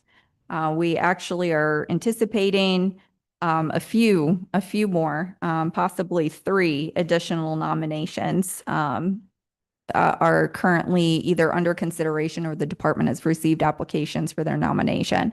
So we're going to be going through quite a few public hearings this year for Wildwood Historic Register nominations.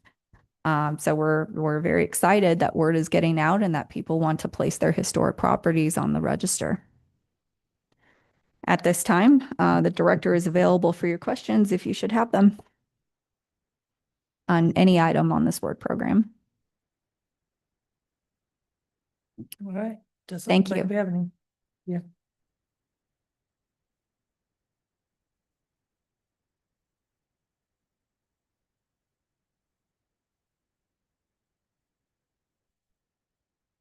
Madam Chair, with your permission, I'll provide a presentation relative to the moratorium and the current status. Please proceed. Madam Chair and members of the commission, as you know, in January of this year, the City Council endorsed a recommendation from the commission to place a temporary moratorium on the demolition of any historic asset listed on the city survey. As part of that ordinance that approved the temporary moratorium, there was a waiver process. Key amongst that waiver process was an action by city council via resolution based upon a recommendation from this commission. 4 waiver requests were received within the time frame associated with the moratorium ordinance. 3 of those were recommended for demolition by the commission. And at its last meeting, city council by resolution authorized the Department of Planning to issue the authorizations for the demolitions to proceed. Again, all 3 of those have been visited by the Historic Preservation Commission.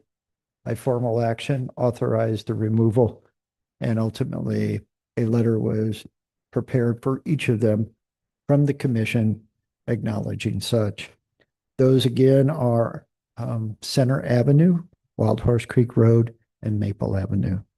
The 4th application deals with the J.P. Connell House, and the department presented that to City Council as an item that is in negotiation.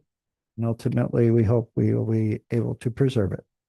So if there are any questions regarding the action of City Council relative to those 3 properties, the department be glad to answer them at this time.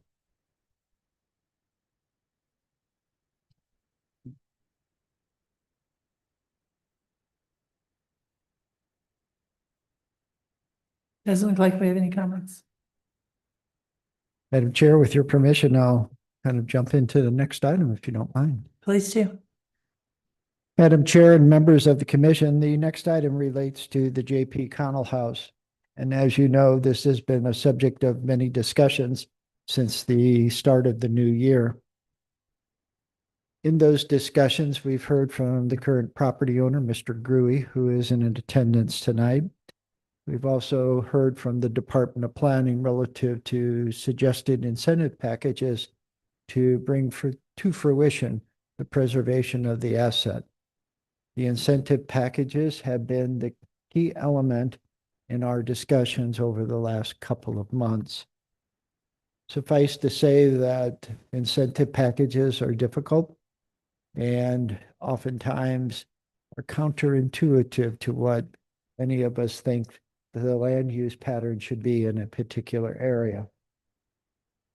At the last meeting, Advisor Scott requested a joint session with the Planning and Zoning Commission, which ultimately will act upon the incentive package in terms of a recommendation that would be forwarded to City Council for legislation. The department is still trying to pull together that joint session.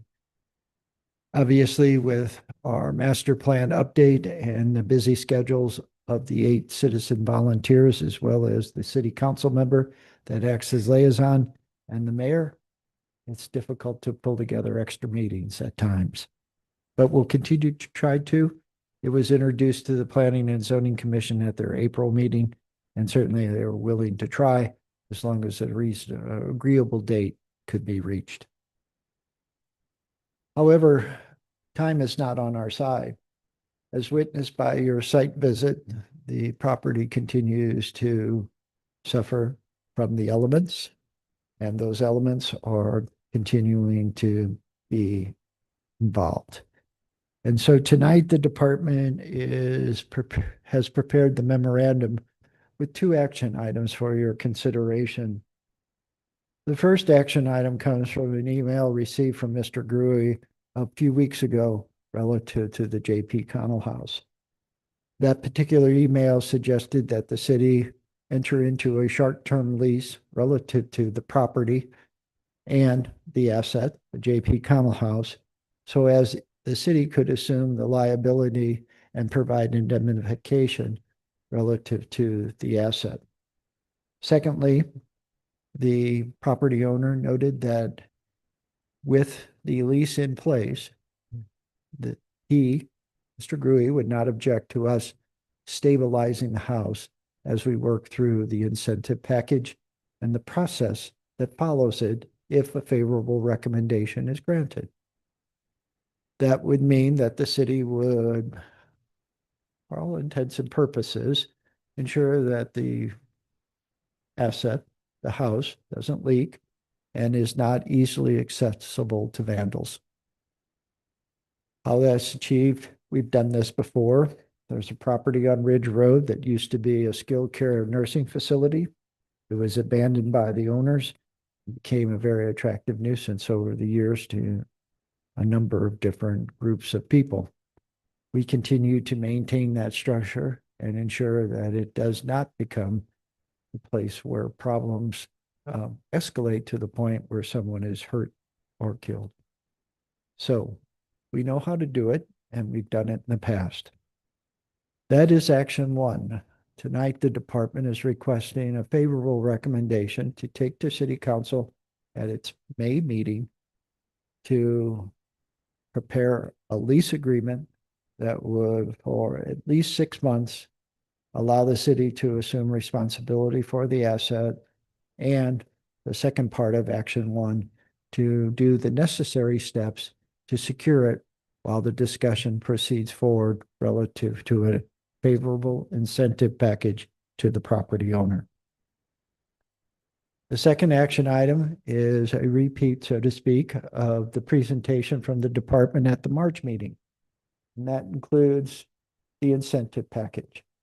At the last meeting in March, the commission members wanted 2 additional items added to the incentive package. One of those changed a component of the incentive package, and that was on the 4+ acre portion of the property. That portion of the property abutting St. Albans Road and north of the creek and tree line, that the J.P. Connell House be placed on a minimum 3 acre lot, and the remainder of the property be suitable for additional single-family dwelling. So 2 on that portion of the property versus 4. And the second request was that the architecture of any buildings or structures, regardless of location on the 14 acres, be complementary to the J.P. Connell House in terms of materials, colors, designs, and massing. Those have been added to the incentive package. So now, the incentive package, if residential, and solely residential, would be the J.P. Connell House on a 3 acre lot, an additional 1 acre lot in the area north of the dividing line, the creek tree line, and on the remaining portion of the property, a suitable residential type of development utilizing the R1 half-acre resident district. In total, both portions of the 14.5 acre site would yield up to 22 single-family dwellings on lots. If not residential, the second part of the incentive package would be some type of commercial or light industrial use with certain restrictions on how the land is utilized relative to sale and protections relative to architecture again. Universal to the residential or commercial light industrial incentive package would be waiver of fees for Historic Preservation Commission processes, waiver of fees relative to the rezoning process, a credit, a full credit to the traffic generation assessment fee, and an estimate is somewhere in the range of $75,000 at least, and then finally the architectural component. So tonight you have 2 actions before you. One is the triage of the building, while the second action item works its way from this commission to the Planning and Zoning Commission and City Council. And then the other is actually the incentive package that we hope that the owners of property would find acceptable. Obviously, a lot to chew on. But again, if at the very least, the department would respectfully request tonight that there be action on number 1, so as we can buy some time, relieve the concerns of the property owner, and allow us to digest the incentive package and get it moving forward as quickly as possible to the other deciding entities. And with that, the department will conclude its presentation and wait for any questions or comments relative to the 2 steps or 2 actions being requested tonight. Thank you. So you're on the proposal for where the house sits. When you say you're assuming liability, we're not assuming ownership, but it's a liability of whatever might happen on that property so that he's not incurring huge insurance expense or whatnot, right? Yes, Madam Chair, as part of the lease agreement, we would assume liability if someone were to break in, be hurt, and then sue the owner of property. Obviously, as the leasee, we would have responsibility as the lease would be written. And we're doing that in a timely manner while he is preparing to update the home. Is that right? Again, it's all contingent on an incentive package that's suitable to the property owner. And if the incentive package is in place, there's the steps set forth in the master plan. The first being, before any incentive package can be utilized, property has to be placed on the city's local register. And so it's a time-consuming process. I would say it's intentional because obviously zoning's critical to our residents. There wouldn't be a Wildwood if there wasn't a land use issue with St. Louis County. So we have to be cautious.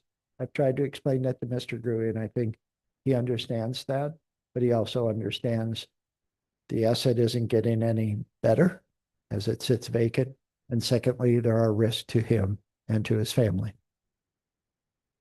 So they would be rezoned away from the 3 acre minimums to do this development, and the proposal, one of the incentives is to whatever development occurs is going to be in similar in appearance as the JP Connell House. I wouldn't go that far. I would defer to Mr. Scott, who's our expert, so to speak, on melding an existing, very important historic asset with new development. There are different camps out there. Some say we should try to replicate the new with the old. Others say it should be completely different. So I would defer to our advisor to give advice at that stage and tonight. Mr. Scott, what is your opinion on that? No, as to the appearances, I think we should seek the vernacular of other businesses along Old 66, such as the Pond School, which is the same type of construction, or the Kern Filling Station, or the even Seaball's store there. It just, these are some of the images, but I do think it could be kept in the same sort of images as that, or using the same type of construction, even though, or it would be like the stucco construction that you see on the Connell House. So I do think it's hard to become a judge of, well, I like this, I don't like that. But I think a certain image could be developed. I know there are cities that do that, such as Santa Fe, New Mexico. To build in there, it's got to be the Pueblo style. But I think it'll take some work, but I think we could come up with some design guideline for those houses or buildings along there. I think that's a key point, a wonderful suggestion from Mr. Scott. Create a set of design guidelines that Mr. Gruey can provide with any potential developer or buyer so that they know from the onset of the negotiations with the property owner what their expectation would be of the city. I could see where it would be an interesting concept to a new home buyer to buy into an area that resembles other historic homes in its own little village, So just something to think about, yes. Certainly, and based upon what we heard tonight about Route 66, a smart broker or agent would basically say, you're going to live on historic Route 66, the mother road, and here's what we're doing to capitalize on that. So I'm sure there's enough people for 22 home sites to basically say, I'd love to live on the original location and be part of Wildwood. Yeah, I agree. Any other feedback? Bob? Yes, thanks, Chair. First, just a really high elevation comment is that in a sharp two sides of a piece of paper, there's more, but the current status with action 1 and action 2, very briefly written, but a great deal more added by the director in just this meeting. It shows me that this is nearly 2 separate, potentially victorious projects, but they're completely severable by the 4+ on the north side, which contains the valuable asset to the city. And by the way, 1 acre left over to build a house on, or provide some return. But there you have not so much violated the sacrosanct the master plan, which I'm really concerned about violating. So to me, it's a no-brainer to make a motion for the first half of the project. And that would be the city seizes control by a lease. And I don't understand the limitations of a 6-month compared to another time period. It would be more of what's accomplished in that time and what progress is made in that time. So cribbing in the city to a 6-month limitation to accomplish its needs in both securing the asset, protecting the asset, paying for all of that, which this, I think, I'm pretty sure the city is taking it, putting skin in the game. Is that correct? It's that city is not only taking and assuming the costs, but also the execution, the management of this using its city contractors. We're not encumbering the owner with going out and buying this restoration and this protection and this safety. We're assuming all of that in our lease. Am I understanding that correctly? Yes. Again, the key element of action 1 is it's a triage process. We want to stabilize and secure so that we don't feel so pressured at these meetings at 8 or 8:30 at night to make decisions, because we know the asset is not going to basically heal itself. Yeah, it's losing ground quick. Once the incentive package is granted, the lease would terminate, and then it'd be up to the property owner, knowing now that he has, instead of a 4-lot subdivision, with each of the lots being approximately 3 acres or greater in size, he has either a 22-lot subdivision or some type of commercial or light industrial activity on a portion of it. And then I understand what you're saying. I think I get it even clearer now. The two dovetail and work together. So for the action 1, getting that element of it lined out helps to nail the lid on the deal for the action 2, which is the southern 11 acre, it sounds like, if I'm carving that up correctly. The thing that I'd like to offer as perspective is that I keep forgetting and then remembering that it's this magic historic preservation asset, which are like diamonds now. There's only one handful of them left in the entire 68 square miles of our city that allow what's either called a special circumstances overlay district or the other equal PRD. PRD, thank you, planned residential district.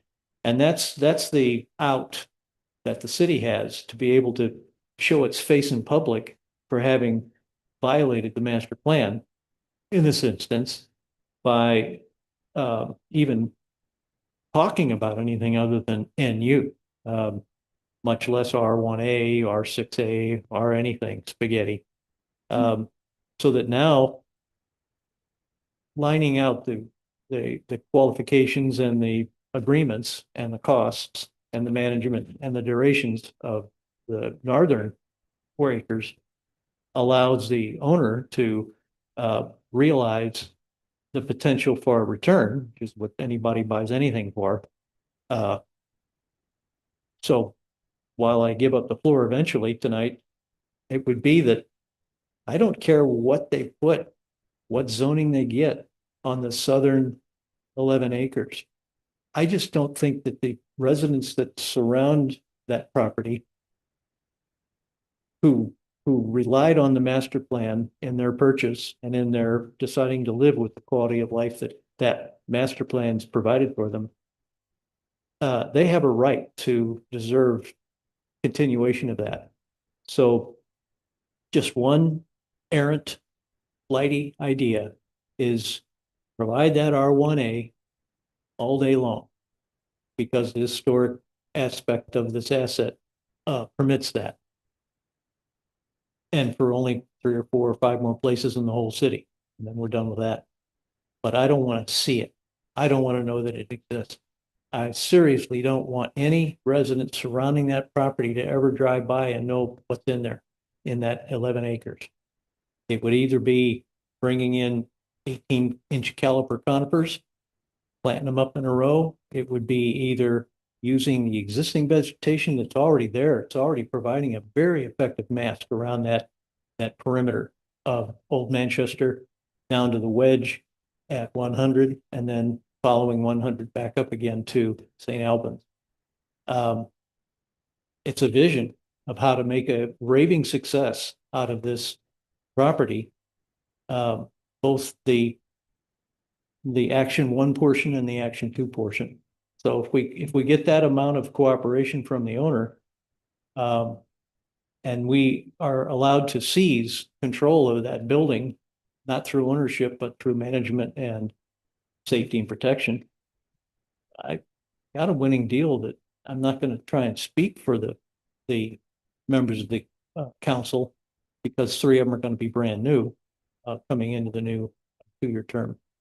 But it's going to make a business deal that squashes some of the other qualifier resistance that I think exists. It's going to make a stronger business case for the city to protect that asset and reduce the risk that it takes to undertake it. So I relent the floor. Thank you very much. Madam Chair, if I could just respond very quickly. Mr. Gruey, early on in this process, described a project that his company had done down in Shrewsbury, Missouri, where a Walmart and some other large footprint users were approved, and they did a living fence. And he provided information on that, and I'll forward that all to you tomorrow. So he understands that nexus between this type of use and that type of use, and how best maybe to address it.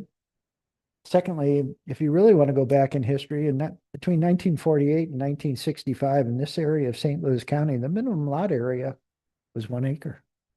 It wasn't until 1965 that the 3-acre minimum came into play. So an acre lot, is that a historic lot? Finally, we are not violating the master plan. I'll repeat it. We are not violating the master plan. In 2002, the historic land use category was adopted as part of the master plan. In 2006 and in 2016 and now in 2026, volunteer groups have had the opportunity to say it doesn't work, pull it out. Neither have. So we have a mechanism, a process specifically created to basically preserve those assets of a historic nature that are deserving of an allowance. So if somebody says you just messed with the master plan, we didn't. We're using it. Exactly. Thank you. All right, any other comments? I've got a comment. I've always supported the preservation, and I think that's our role here. That's what we do. If there are other factors that that we don't decide. That's the zoning board, city council. You know, it's great to keep those in mind, but I think we need to focus on the preservation. I, for one, love the creativity of the proposal. I love our neighbors' cooperation with the city of Wildwood, willing to talk and negotiate. So my only question I had is there any, has Wildwood ever entered into a lease agreement like this before with a property owner? Not to my knowledge, Mr. Larson, and certainly there's probably 100 hurdles Yeah. before we get to that point. But it's an opportunity to basically stabilize. We have lease agreements on certain things. We do temporary easements for construction purposes. So it's not out of the realm of possibility. Certainly convincing 15 other city council members that it's a good idea. That'll be up to Mr. Mabry and the Department of Planning and Mr. Rui and his sister Christina. So but I think we've done something similar or close to. Hopefully that's enough. Yeah, no, I like it. And then the lease doesn't concern me. I mean, you can add all kinds of terms in there about a part renewing the lease. If it takes more than 6 months, either party could, negotiate. Obviously there's going to be stuff in there about who can, if you're violating the lease agreement, things like that. So a lot of words can go in there and the parties will be happy. And so I think it's a great creative way to preserve the asset. Well, again, Mr. Gruey offered it as an option, and certainly when I think Ms. Keefe and I saw it, we jumped on it. Yeah. I think we should support it. That's my 2 cents. Yes. Real quick, as Director Bunich knows from working with Old Pond School, as the Von Gruben family knows, even though they didn't own the tavern when it came down, the owners at that time, it didn't matter almost what was happening on the inside. If the roof goes, building's gone. And the owners of that tavern building never fixed the roof. They put the shingles up there and let them melt into the roof, but that didn't solve the problem. And the building had to come down. And it can happen really, that turn of structure stability happens really fast sometimes if the weather accelerates the process. So me as a non-voting person here, but has watched a family treasure and a area treasure get knocked down with a high lift. Yeah, if we can, as a group, and somehow make this work, it would be a good thing. Thank you, ma'am. Madam Chair, there was some questions when we did the site visit, whether or not the structure can be saved. And there was some discussion whether or not we needed to have a structural engineer look at it. Is that still the consensus of the commission that we need to take that step? Madam Chair, with your permission, if there is at least direction on action one to proceed to the next step, which would be city council, the department has approximately 2 weeks to basically see if we can arrange that. I would assume Mr. Gruey wouldn't object to it because he probably wants to know too, is this really all worth all of our time, including his sisters and his? So the department would be glad to attempt that in that 2-week period. Obviously, if the structural engineer comes back with a report that says it's not, it wouldn't be on the May meeting, and you certainly would be advised. I do appreciate that. I asked that question because I'm wondering if we can't just skip step 1 and go right to 2. I mean, I would certainly be prepared to do that this evening if we thought that the house could be saved. We are the Historic Preservation Commission, and I have had a significant change of heart about this. Since the review of the property or walking the site, I did some very deep dives on the history of this entire process.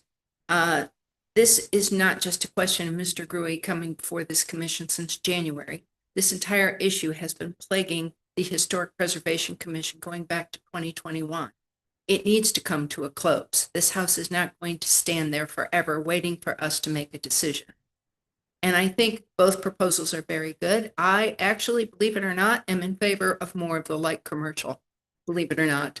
I don't necessarily think that we can make a recommendation to the city council, but I don't think dense housing is going to get past the city council.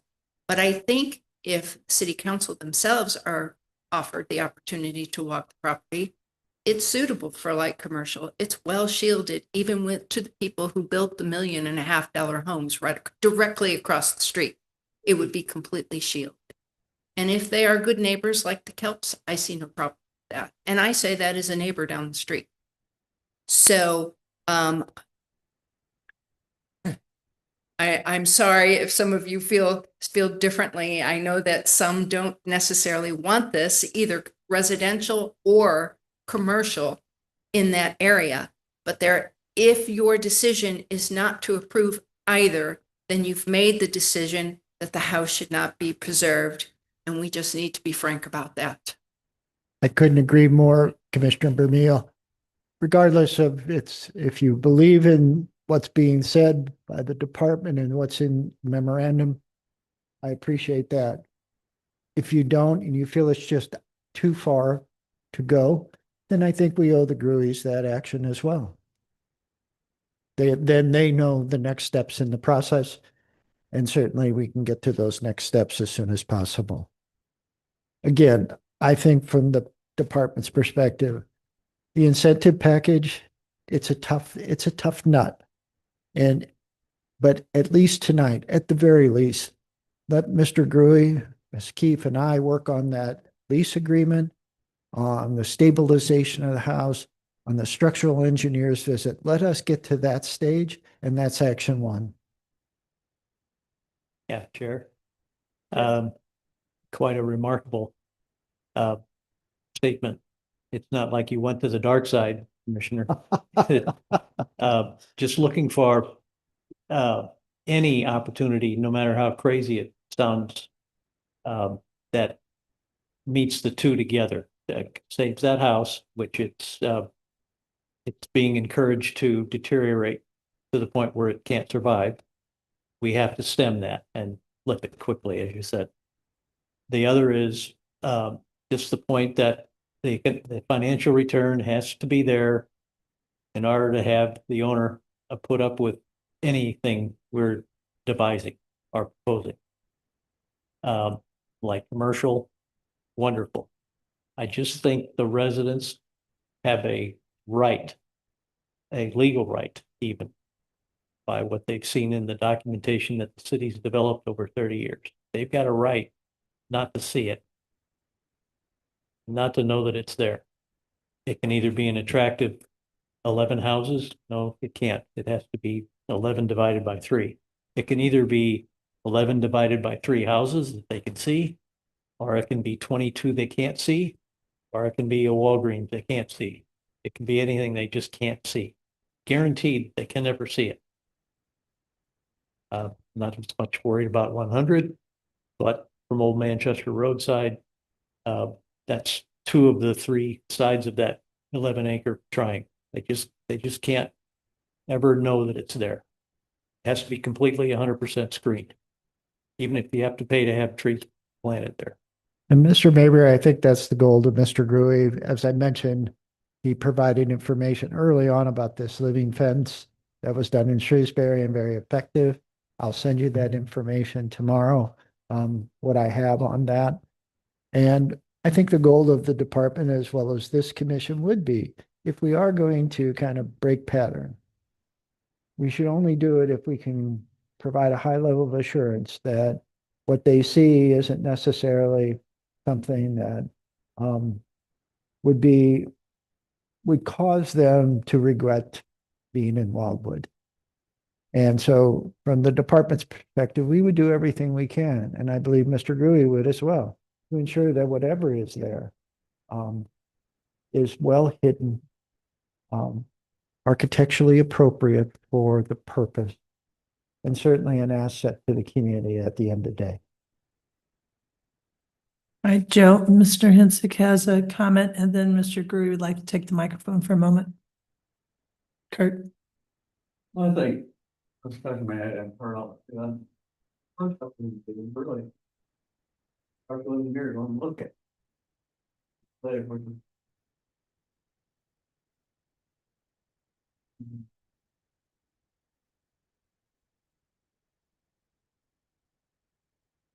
Again, tonight, I apologize. I did not attend the meeting. We had another meeting of our Development and Zoning Review Committee on a project in Town Center. I completely forgot about the structural engineer visit. So if at the very least, again, tonight, the motion could be proceed forward with action one, which would start now with the structural engineer's visit to the property.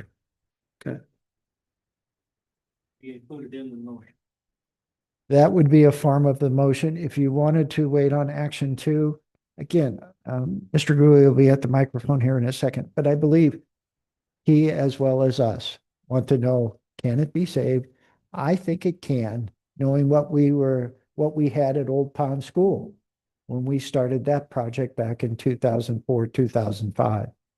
There was a gaping hole on the southeast corner of that of the school, a gaping hole, and we made it work. So, If you don't mind, Mr. Gruen has a moment.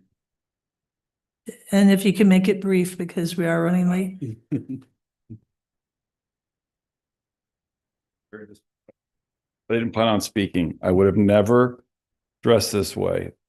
This is disrespectful and I would apologize for that. I did say to Joe that I'd come today out of respect, you know, because when people don't show up, it's an action item that affects them. I think that's disrespectful. So I was fishing. In fact, I hooked myself in the ear. I ask for you to vote on both of the items. And for this reason, time is very, very precious. I'm retired. When I got involved in this property, I didn't plan on opening my career up again, but that's what this has done. So I'm giving my word and it's on record. My family is going to be in the city of Wildwood forever because the 60 acres that we have on Pond Road has been funded into perpetuity. If my 6 children screw that up, then that's going to be a problem for them. I asked you guys to call me your neighbor, not a developer. So when the project is done, you'll be able to call me your neighbor and some of you will be able to call me your friend. I also mentioned to Joe on different occasions, the language is key when you approve something like this. And as you're mentioning about not be able to see it, I've developed all over this country and the cities never put this in. I don't know why they don't, but they should. Install and maintain. The maintain is the critical part. You can go to Gravois Bluffs right now, the largest thing I ever developed, and I still own it. You go drive, look at all that landscaping. Is it still the way that it was when it was put in? No, it wasn't, and it's not. Why is that? Because I was honest with the city of Fenton, and I said, this is rock. It's all rock. All these beautiful trees that council people wanted planted there, they're not going to live. But I put them in anyway. Because some people were so, this is a bad word, I apologize, hell-bent on having a particular tree, which was never going to live there, whether you irrigate it or not. Because if you irrigate, the tree still has to have a root structure. So you have to have and it was going to solid rock. I suggested open and honestly to the city of Fenton, think Arizona, okay? Because that's what you have. You have rock. It's a desert. Once that heat's there. So my point is, and even in tonight's motion, when it's the landscaping or whatever's put in to install and maintain, because with 100% full disclosure, nobody will be able to look at Terry Grew and ever say, you deceived me, okay? Because I am going to spell it out in a manner I never did before when I went to cities. I played by the rules that they established and I got approval, I developed, and I moved on. The same thing as far as moving on. If approved, it's giving me something to market to somebody else. So if the language isn't inside of the what's approved, then you can't hold their feet to the fire. So it's very important when the language is in this motion or any other motion that the city council makes, that it's installed and maintained, whatever the buffer is. I'm not a licensed engineer, but I've developed a lot. If you go with what I believe is the right way to go, is the light industrial, commercial, the way that that's going to have to be graded, you won't even be able to see it because of the topographical change, which is going to be necessary to attract anybody's interest off of Highway 100. So and I'm mindful as a neighbor, the people that built our houses behind that on old Route 66, what they may or may not be able to see. But even you can use Google Maps or whatever, even in the heart of the winter time, when you look at those houses across, there's all cedars, there's all kind of invasive species. But if the city decides, which I was able to convince the city of Shrewsbury on a portion of it, don't have us go in there and tear that all out and then wait 30 years for all these invasive species. No, they put in the living fence, which basically is a fence which allows the stuff to grow through it, and you can weave it through existing vegetation. That's the approach, not come in with some ornamental tree that has no chance of growing in that environment that's there. They should approve the boundary, the setback, and what's existing, and let us weave the living fence. And it's been a huge success there in other parts of the country. So in closing, my ask tonight is that you approve both, because both of them need to be done. And the idea of the lease on the property and then the city of Wildwood being able to just roll that over as far as more of what they're going to indemnify, that's a nothing. That's 20 minutes and just naming me and my sister and whatever LLC we have it in as additionally insured. We currently, when I mentioned to you guys in the past, we have a proposal for $27,000 to do all the roofs. Okay, but it's an asphalt shingle. I think that the city, if they are interested in saving money, could probably only do 20% of the roof in the one corner and be done with it. It would be watertight. I mentioned to Joe today in our meeting that I'm more than happy to have I do own a construction company, one of our union carpenters come out if it's going to be a volunteer situation. They have people in the community that are interested in boarding it up. Great. I'll be more than happy to participate in it. I could have cared less about this house when I bought it. Didn't think about it at all. But since other people care about it, then that's why I care. That's the only reason why I care, is because somebody else cares. Because I'm never going to live there. But since somebody else really cares about it, that's why I care. So I promise you that you'll never be embarrassed being associated with me on this project, as long as the city works in good faith and they keep the ball moving. I did make this statement to Joe, and it's true. I had a project in the city of Wildwood which was 100% in compliant with every ordinance on the books. It took 16 months to get it approved. So this particular project doesn't have that time frame. This project has, you guys are interested in it, great. The idea, is this going to get done in 6 months? No way. There's no way that this is going to happen in 6 months. So inside the language has to be, by no fault of the city, it gets extended by this many months. But if the council, or even tonight, when you have the ability to approve two things, they're both necessary, but not to do that just prolongs it by 30 more days for the next meeting. I don't think I'm being egregious in any way by saying what Joe and Robin did. They know exactly what needs to happen to make this a success. So voting on one of the two, that's crazy. It's doing exactly what I said to Joe about, we have to have time frames in this. If the city council, is prepared at the time, because I know they'll be prepared, because I know I'll be prepared. I know that after this meeting, if you guys vote for it, the people who vote for it, I'm personally going to reach out to you and say, be at the council meeting to show that you approve this, because they're residents just like you guys are. And that's the same thing I'll do with the people, the parishioners of my parish or my neighbors around. My permanent home's in Chesterfield, but as everybody knows, my farm of 26 years is in the city of Wildwood.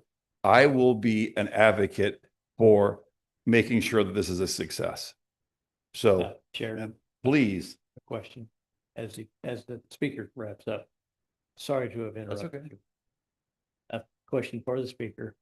I derailed perhaps what it sounds like happened with my discussion trying to describe the triage that Director Vunich has mentioned, because I agree with it. If the agreement of the owner is that the northern 4 acres of the project is financially returnably viably, and that is set in stone, set in contract, set in concrete, whatever way it gets set, that the northern 4 acres shall be heretofore forever nothing more than a 3-acre lot with that house on it, and another 1-acre lot stuck off the side with a house of some kind on it. As long as that is in the can, and we got the bigger fish to fry, the 11 acres and its applicability to that project, then that's what approving both of the projects tonight is. And it always was. It was never, well, let's do this one up here in the north for 4 acres this month and then think about doing that one next month. I'm sorry if that's the way it was sounding, because it wasn't supposed to be.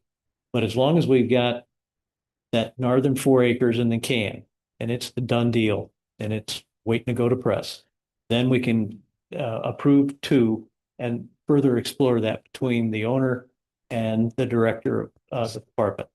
So did that de-confuse-ify things?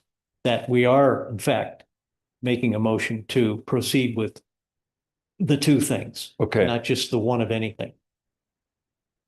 If I was in my professional career, I'd say yes and I'd sit down.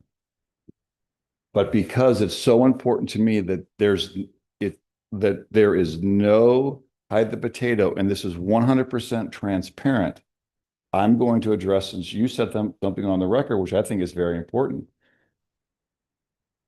The city hamstringing themselves to having the house in 3 acres, I think is not in the best use of the city for this reason. Because what if there's another house or piece of historic asset that you want to move here to this, and it ends up being, the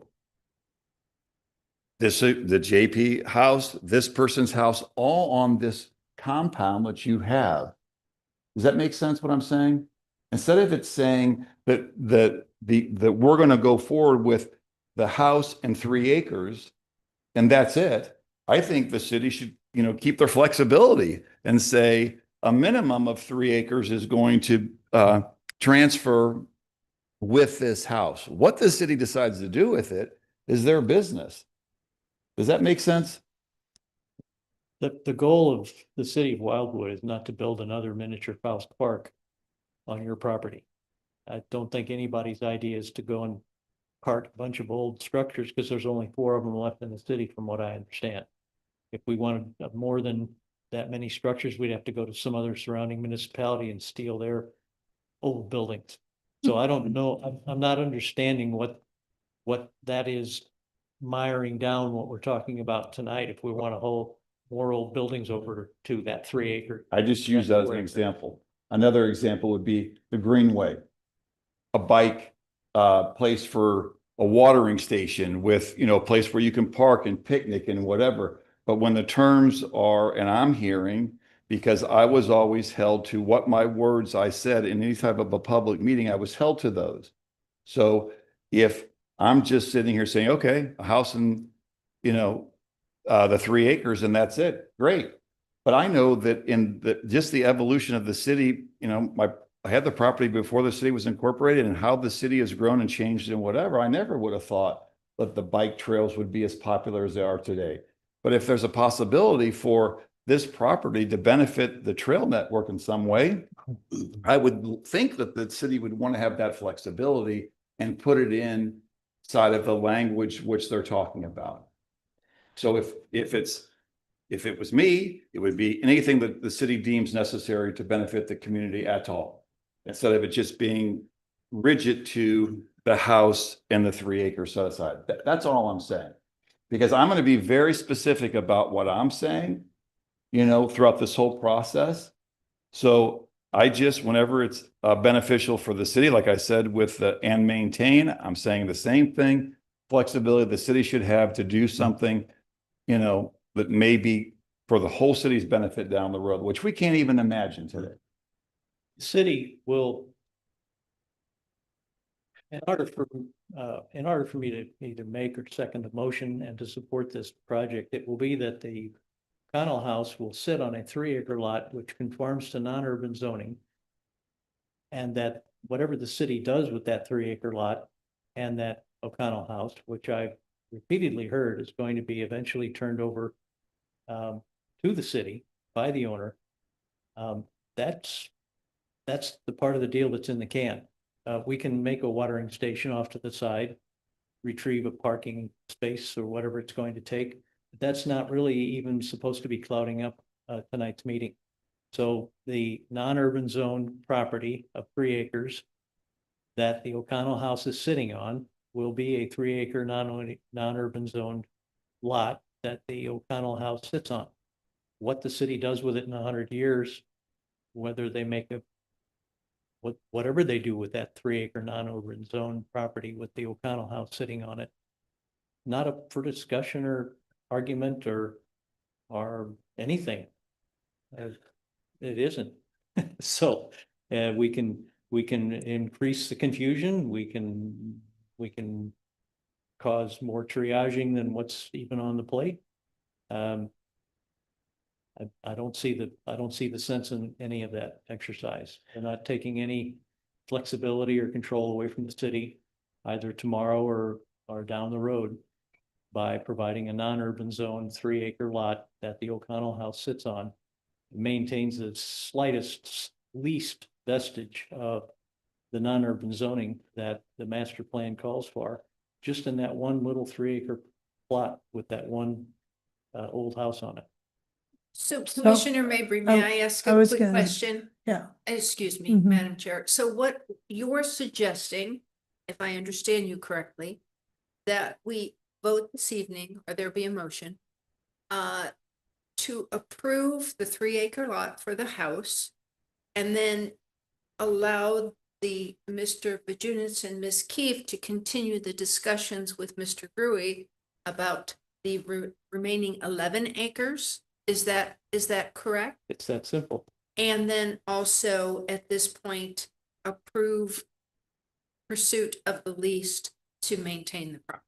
Well, the pursuit of the lease is already pre-approved by our motion and the second and the vote that yes, we're going to go after the not only the 4 acre parcel at the north. It'll be so ordained to get a structural engineer in there in a minute if they can now. That'll be part of the approval by what I think we're envisioning. It'll have a real simple formula of a one non-urban 3 acre zone parcel that the old house sits on. It'll have 1 acre left over that they can build a nice house on, sell it in R1 zoning. Then along with the rest of the motion, it's that now you can go to town trying to figure out what to do with the 11 acres to the south in the wedge by certain constraints that the motion will carry, which are basically that the owner and Mr. Munich wrestle down the detail based on what the heritage preservation aspects of having that asset on those 14 plus acres as a total parcel. I wish I could make it sound less convoluted and entailing, but everything plays off everything else. But we have to start with a couple of anchors, not to have everything flexible. It doesn't strike me as taking any control or any flexibility or any options away from the city by casting at least the little pieces, the part of it in stone that involves the 4 acres to the north that has that old house on it, which is the most important thing that we can be talking about tonight. So what I'm concerned about is a motion on action 1 would be the structural engineer deciding if the house could be saved. So I think that you have to make that decision before you make any other decision. No, well, Because if it can't be saved, then now the whole pie has changed. the motion can be made that heretofore, we got to go get ourselves a structural engineer tomorrow if we can, get that thing inspected. And in the event that it can be saved, which I think it can, if we do something in the next month, but not if we wait around and allow it to be encouraged to fall down even more than it has. But if we contain all of the conditions as chronological sequences to one main action, and that is the motion will be that it's got 6 parts to it. And the 6 parts are: A, go get an engineer; B, get a decision; C, if the thing can be saved, then it's already been decided by the motion tonight that, yep, we're gonna have a 3-acre lot that the old house is gonna sit on, and we're gonna have a 1-acre lot sitting off to the side you can build a nice house on. And then that puts the 4 acres. We're done talking about that one forever. All we're gonna do now is go about the cost of what it takes to run it, restore and save and that property. Along with the motion tonight is then, now that we've got those things settled, then in 2 weeks or whatever it takes to find out if the structural engineer came back with an approving plan, that kicks in the thing that we already approved tonight, which is the very next part, which is, all right, Director Vunich and the owner of the property can go to town trying to figure out how to conform with the requirements of the historic preservation aspect of that asset on it, and devise whether it's commercial or residential of the type that meets an R1A zoning category that's being sanctioned by the fact that we've got a historic preservation asset on it. But the only thing left over to kibutz and argue over is, all right, is it objectionable in sight for all to see it? Or do we have to mask it with the brush and the coverage that's already there? So it just seems like a sequential chronological plan that we're fleshing out to make one big motion tonight that I think both the owner and the director have a real clear picture of, because they're already ahead of us by miles. They've been talking about this amongst themselves, and all we get is the recap, or else we'd be here for 3 days and 3 nights solid, because I think that's about how many man hours you guys have put into this already, talking amongst yourselves. So may I ask a Yeah. question, please? Certainly. Would it be appropriate to make a motion that has several steps, one being conditioned on the other? With the permission of the chair, I would like to offer as follows. The department would respectfully request a motion and second to engage a structural engineer to visit the property and assess its save, if it can be saved or not. Before Ray Rahman has a comment as well, before we move on. I'm really sorry. So I have a few AP exams coming up in a week, so I would really appreciate it if I could leave a little bit early. Really sorry. Yeah, sorry. Yes, go ahead. You're Thank you so excused. much. So again, the request, the first request of the department is to authorize the engagement of a structural engineer to determine the stability of the asset. So I will move that you seek or you engage a structural engineer to assess the viability of restoring the Jacob chemicals. All right, is everybody all in favor? Aye. No one opposed? Madam Chair, the second component would be to authorize action number 1 if the structural engineer's report is favorable. Can I ask a quick question about what we're being asked to approve with number 1? Get this We're straight. being asked to support the city's efforts to engage and enter into a contract with the owner. Or are we being asked to approve specific terms of No. Okay. Action one is to authorize the department to engage the city attorney along with the attorney representing the Gruey family or Mr. Gruey to prepare a lease for the purposes of stabilizing the building and allowing time for the rest of the process to move But not forward. specific terms of the lease itself. No. That's not our role. And No. also in the second step, the incentive package, we're authorizing you to engage and discuss I'll that get to with that. the owner, but not, are we doing specific terms of the incentive package too? I would suggest not, but I'll get to that as Okay. part of a Right. set of. So the second requested motion tonight is to authorize action one to proceed as described. And again, that is to negotiate a lease if the structural engineer finds the asset is stable. All right, so we have a motion on the table for if the structural engineer is passed, then we move on to the next step. Commissioner Mabry, do you have a question or did you want to make the motion? Well, yes, I'll make that motion. And what Director Vonich is doing is found a magical way to simplify what I was getting at. We're gonna make 9 or 10 motions in a row that'll add up to the one I thought, I hadn't even thought of being able to do it that way. That's a much simpler and more streamlined manner. Sorry, I didn't think of it myself. So you're Make making- that motion for what I think is going to be the second of 5 or 6 more of these motions. So I assume we need to verbalize that. If you could put that in a sentence. No, I can never put anything in sentence like this. The director did though.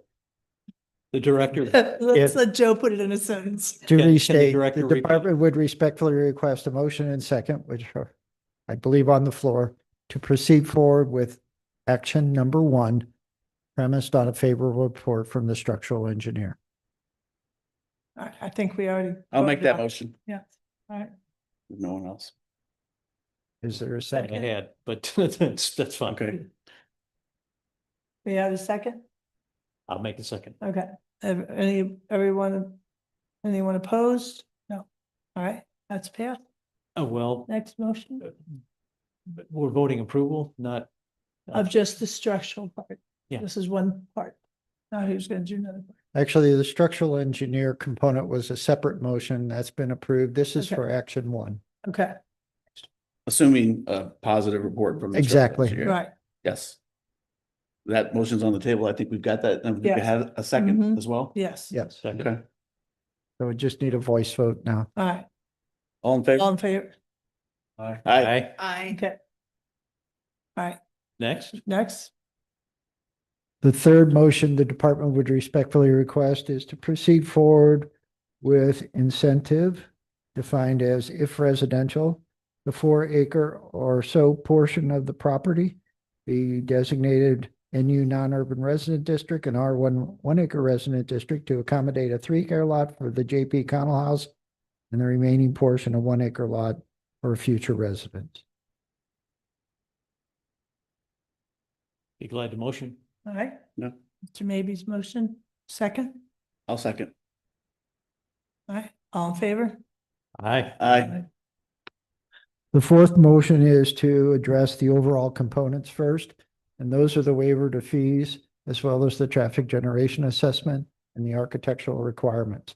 Now that we've approved a new 1-acre lot, so to speak, with the new residence. So the department would respectfully request that items F, G, H, I, and J of overall components be approved by the commission. Someone make a motion?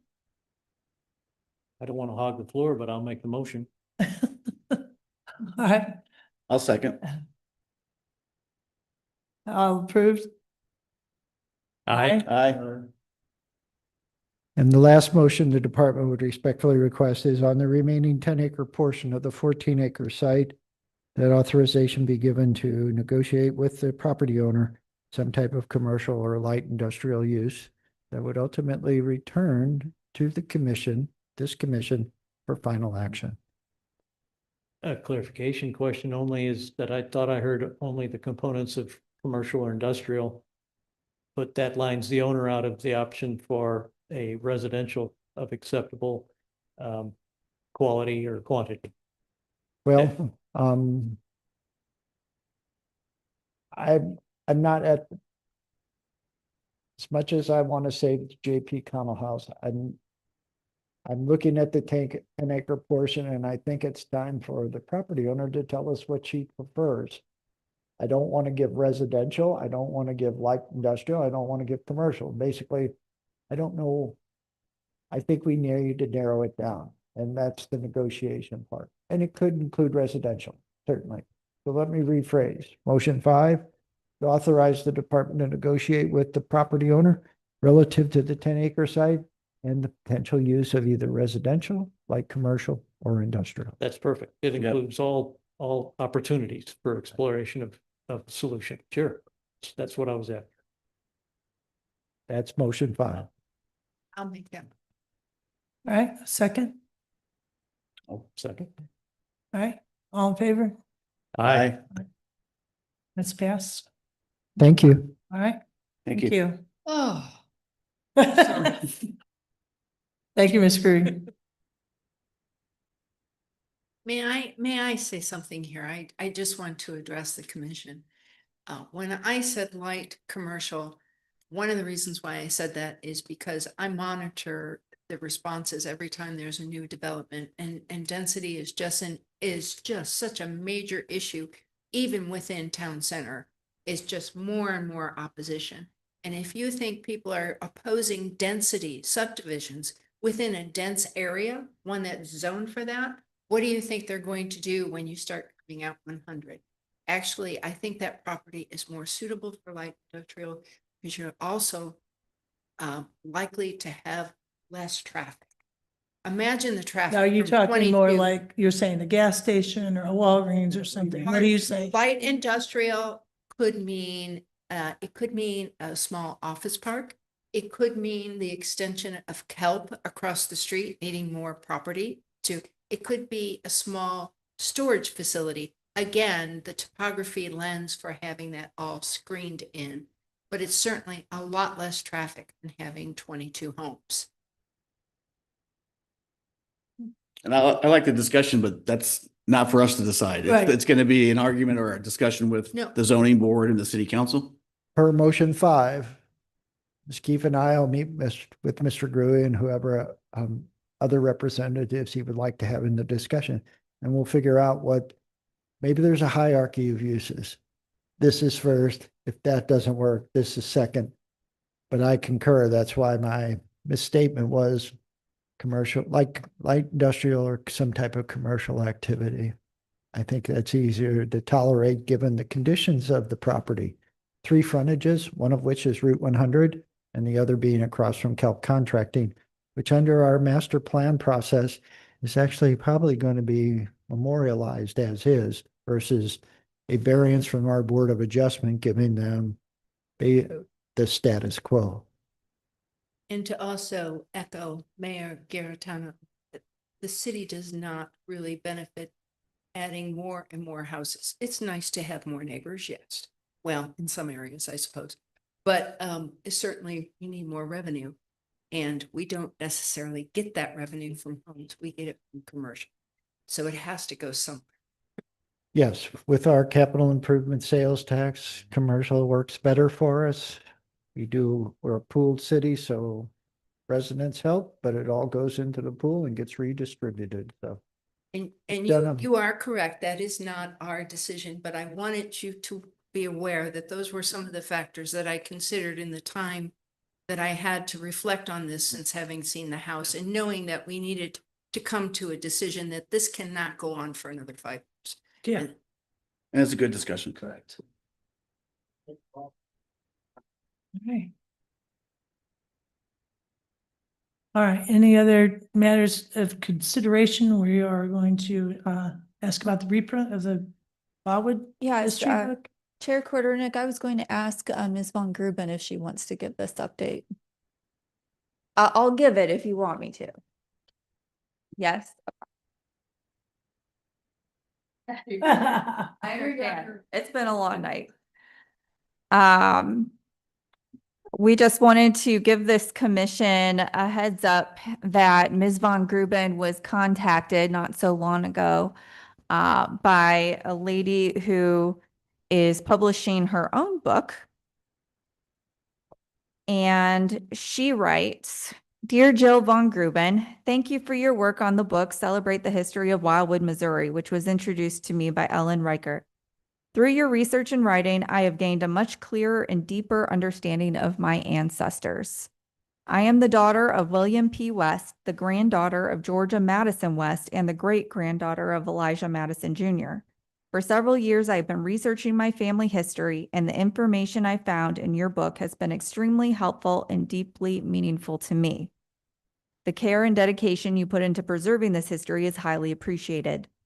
I would like to request permission to reprint the following material from your book, and she cites the pages specifically having to do with her ancestors. I would like to include this material in my forthcoming book, Wings of Resilience on the Four Roads to Freedom. The book is expected to be published in June 2026 and distributed in ebook and print formats with an audiobook edition to follow. This approval was given by Wildwood City Council at its last meeting. So we have agreed for the reprint to occur along with the citation that's included in your memorandum.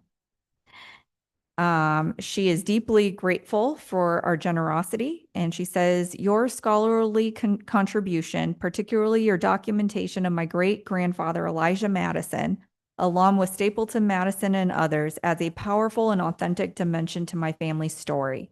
Your research helps illuminate a history that is both deeply personal and historically significant, and it will undoubtedly enrich the narrative in a meaningful way. With heartfelt appreciation, Marion Graham Ulrich. So I just thought I would share that news along with her words, which I thought were very lovely, and tell you that the Wildwood History Book continues to make an impact, and the word continues to spread. Great, thank you.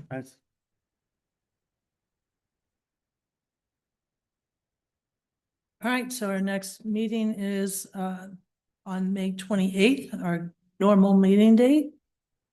Do you have any other closing remarks? And I would like to call us adjourned at 9:21.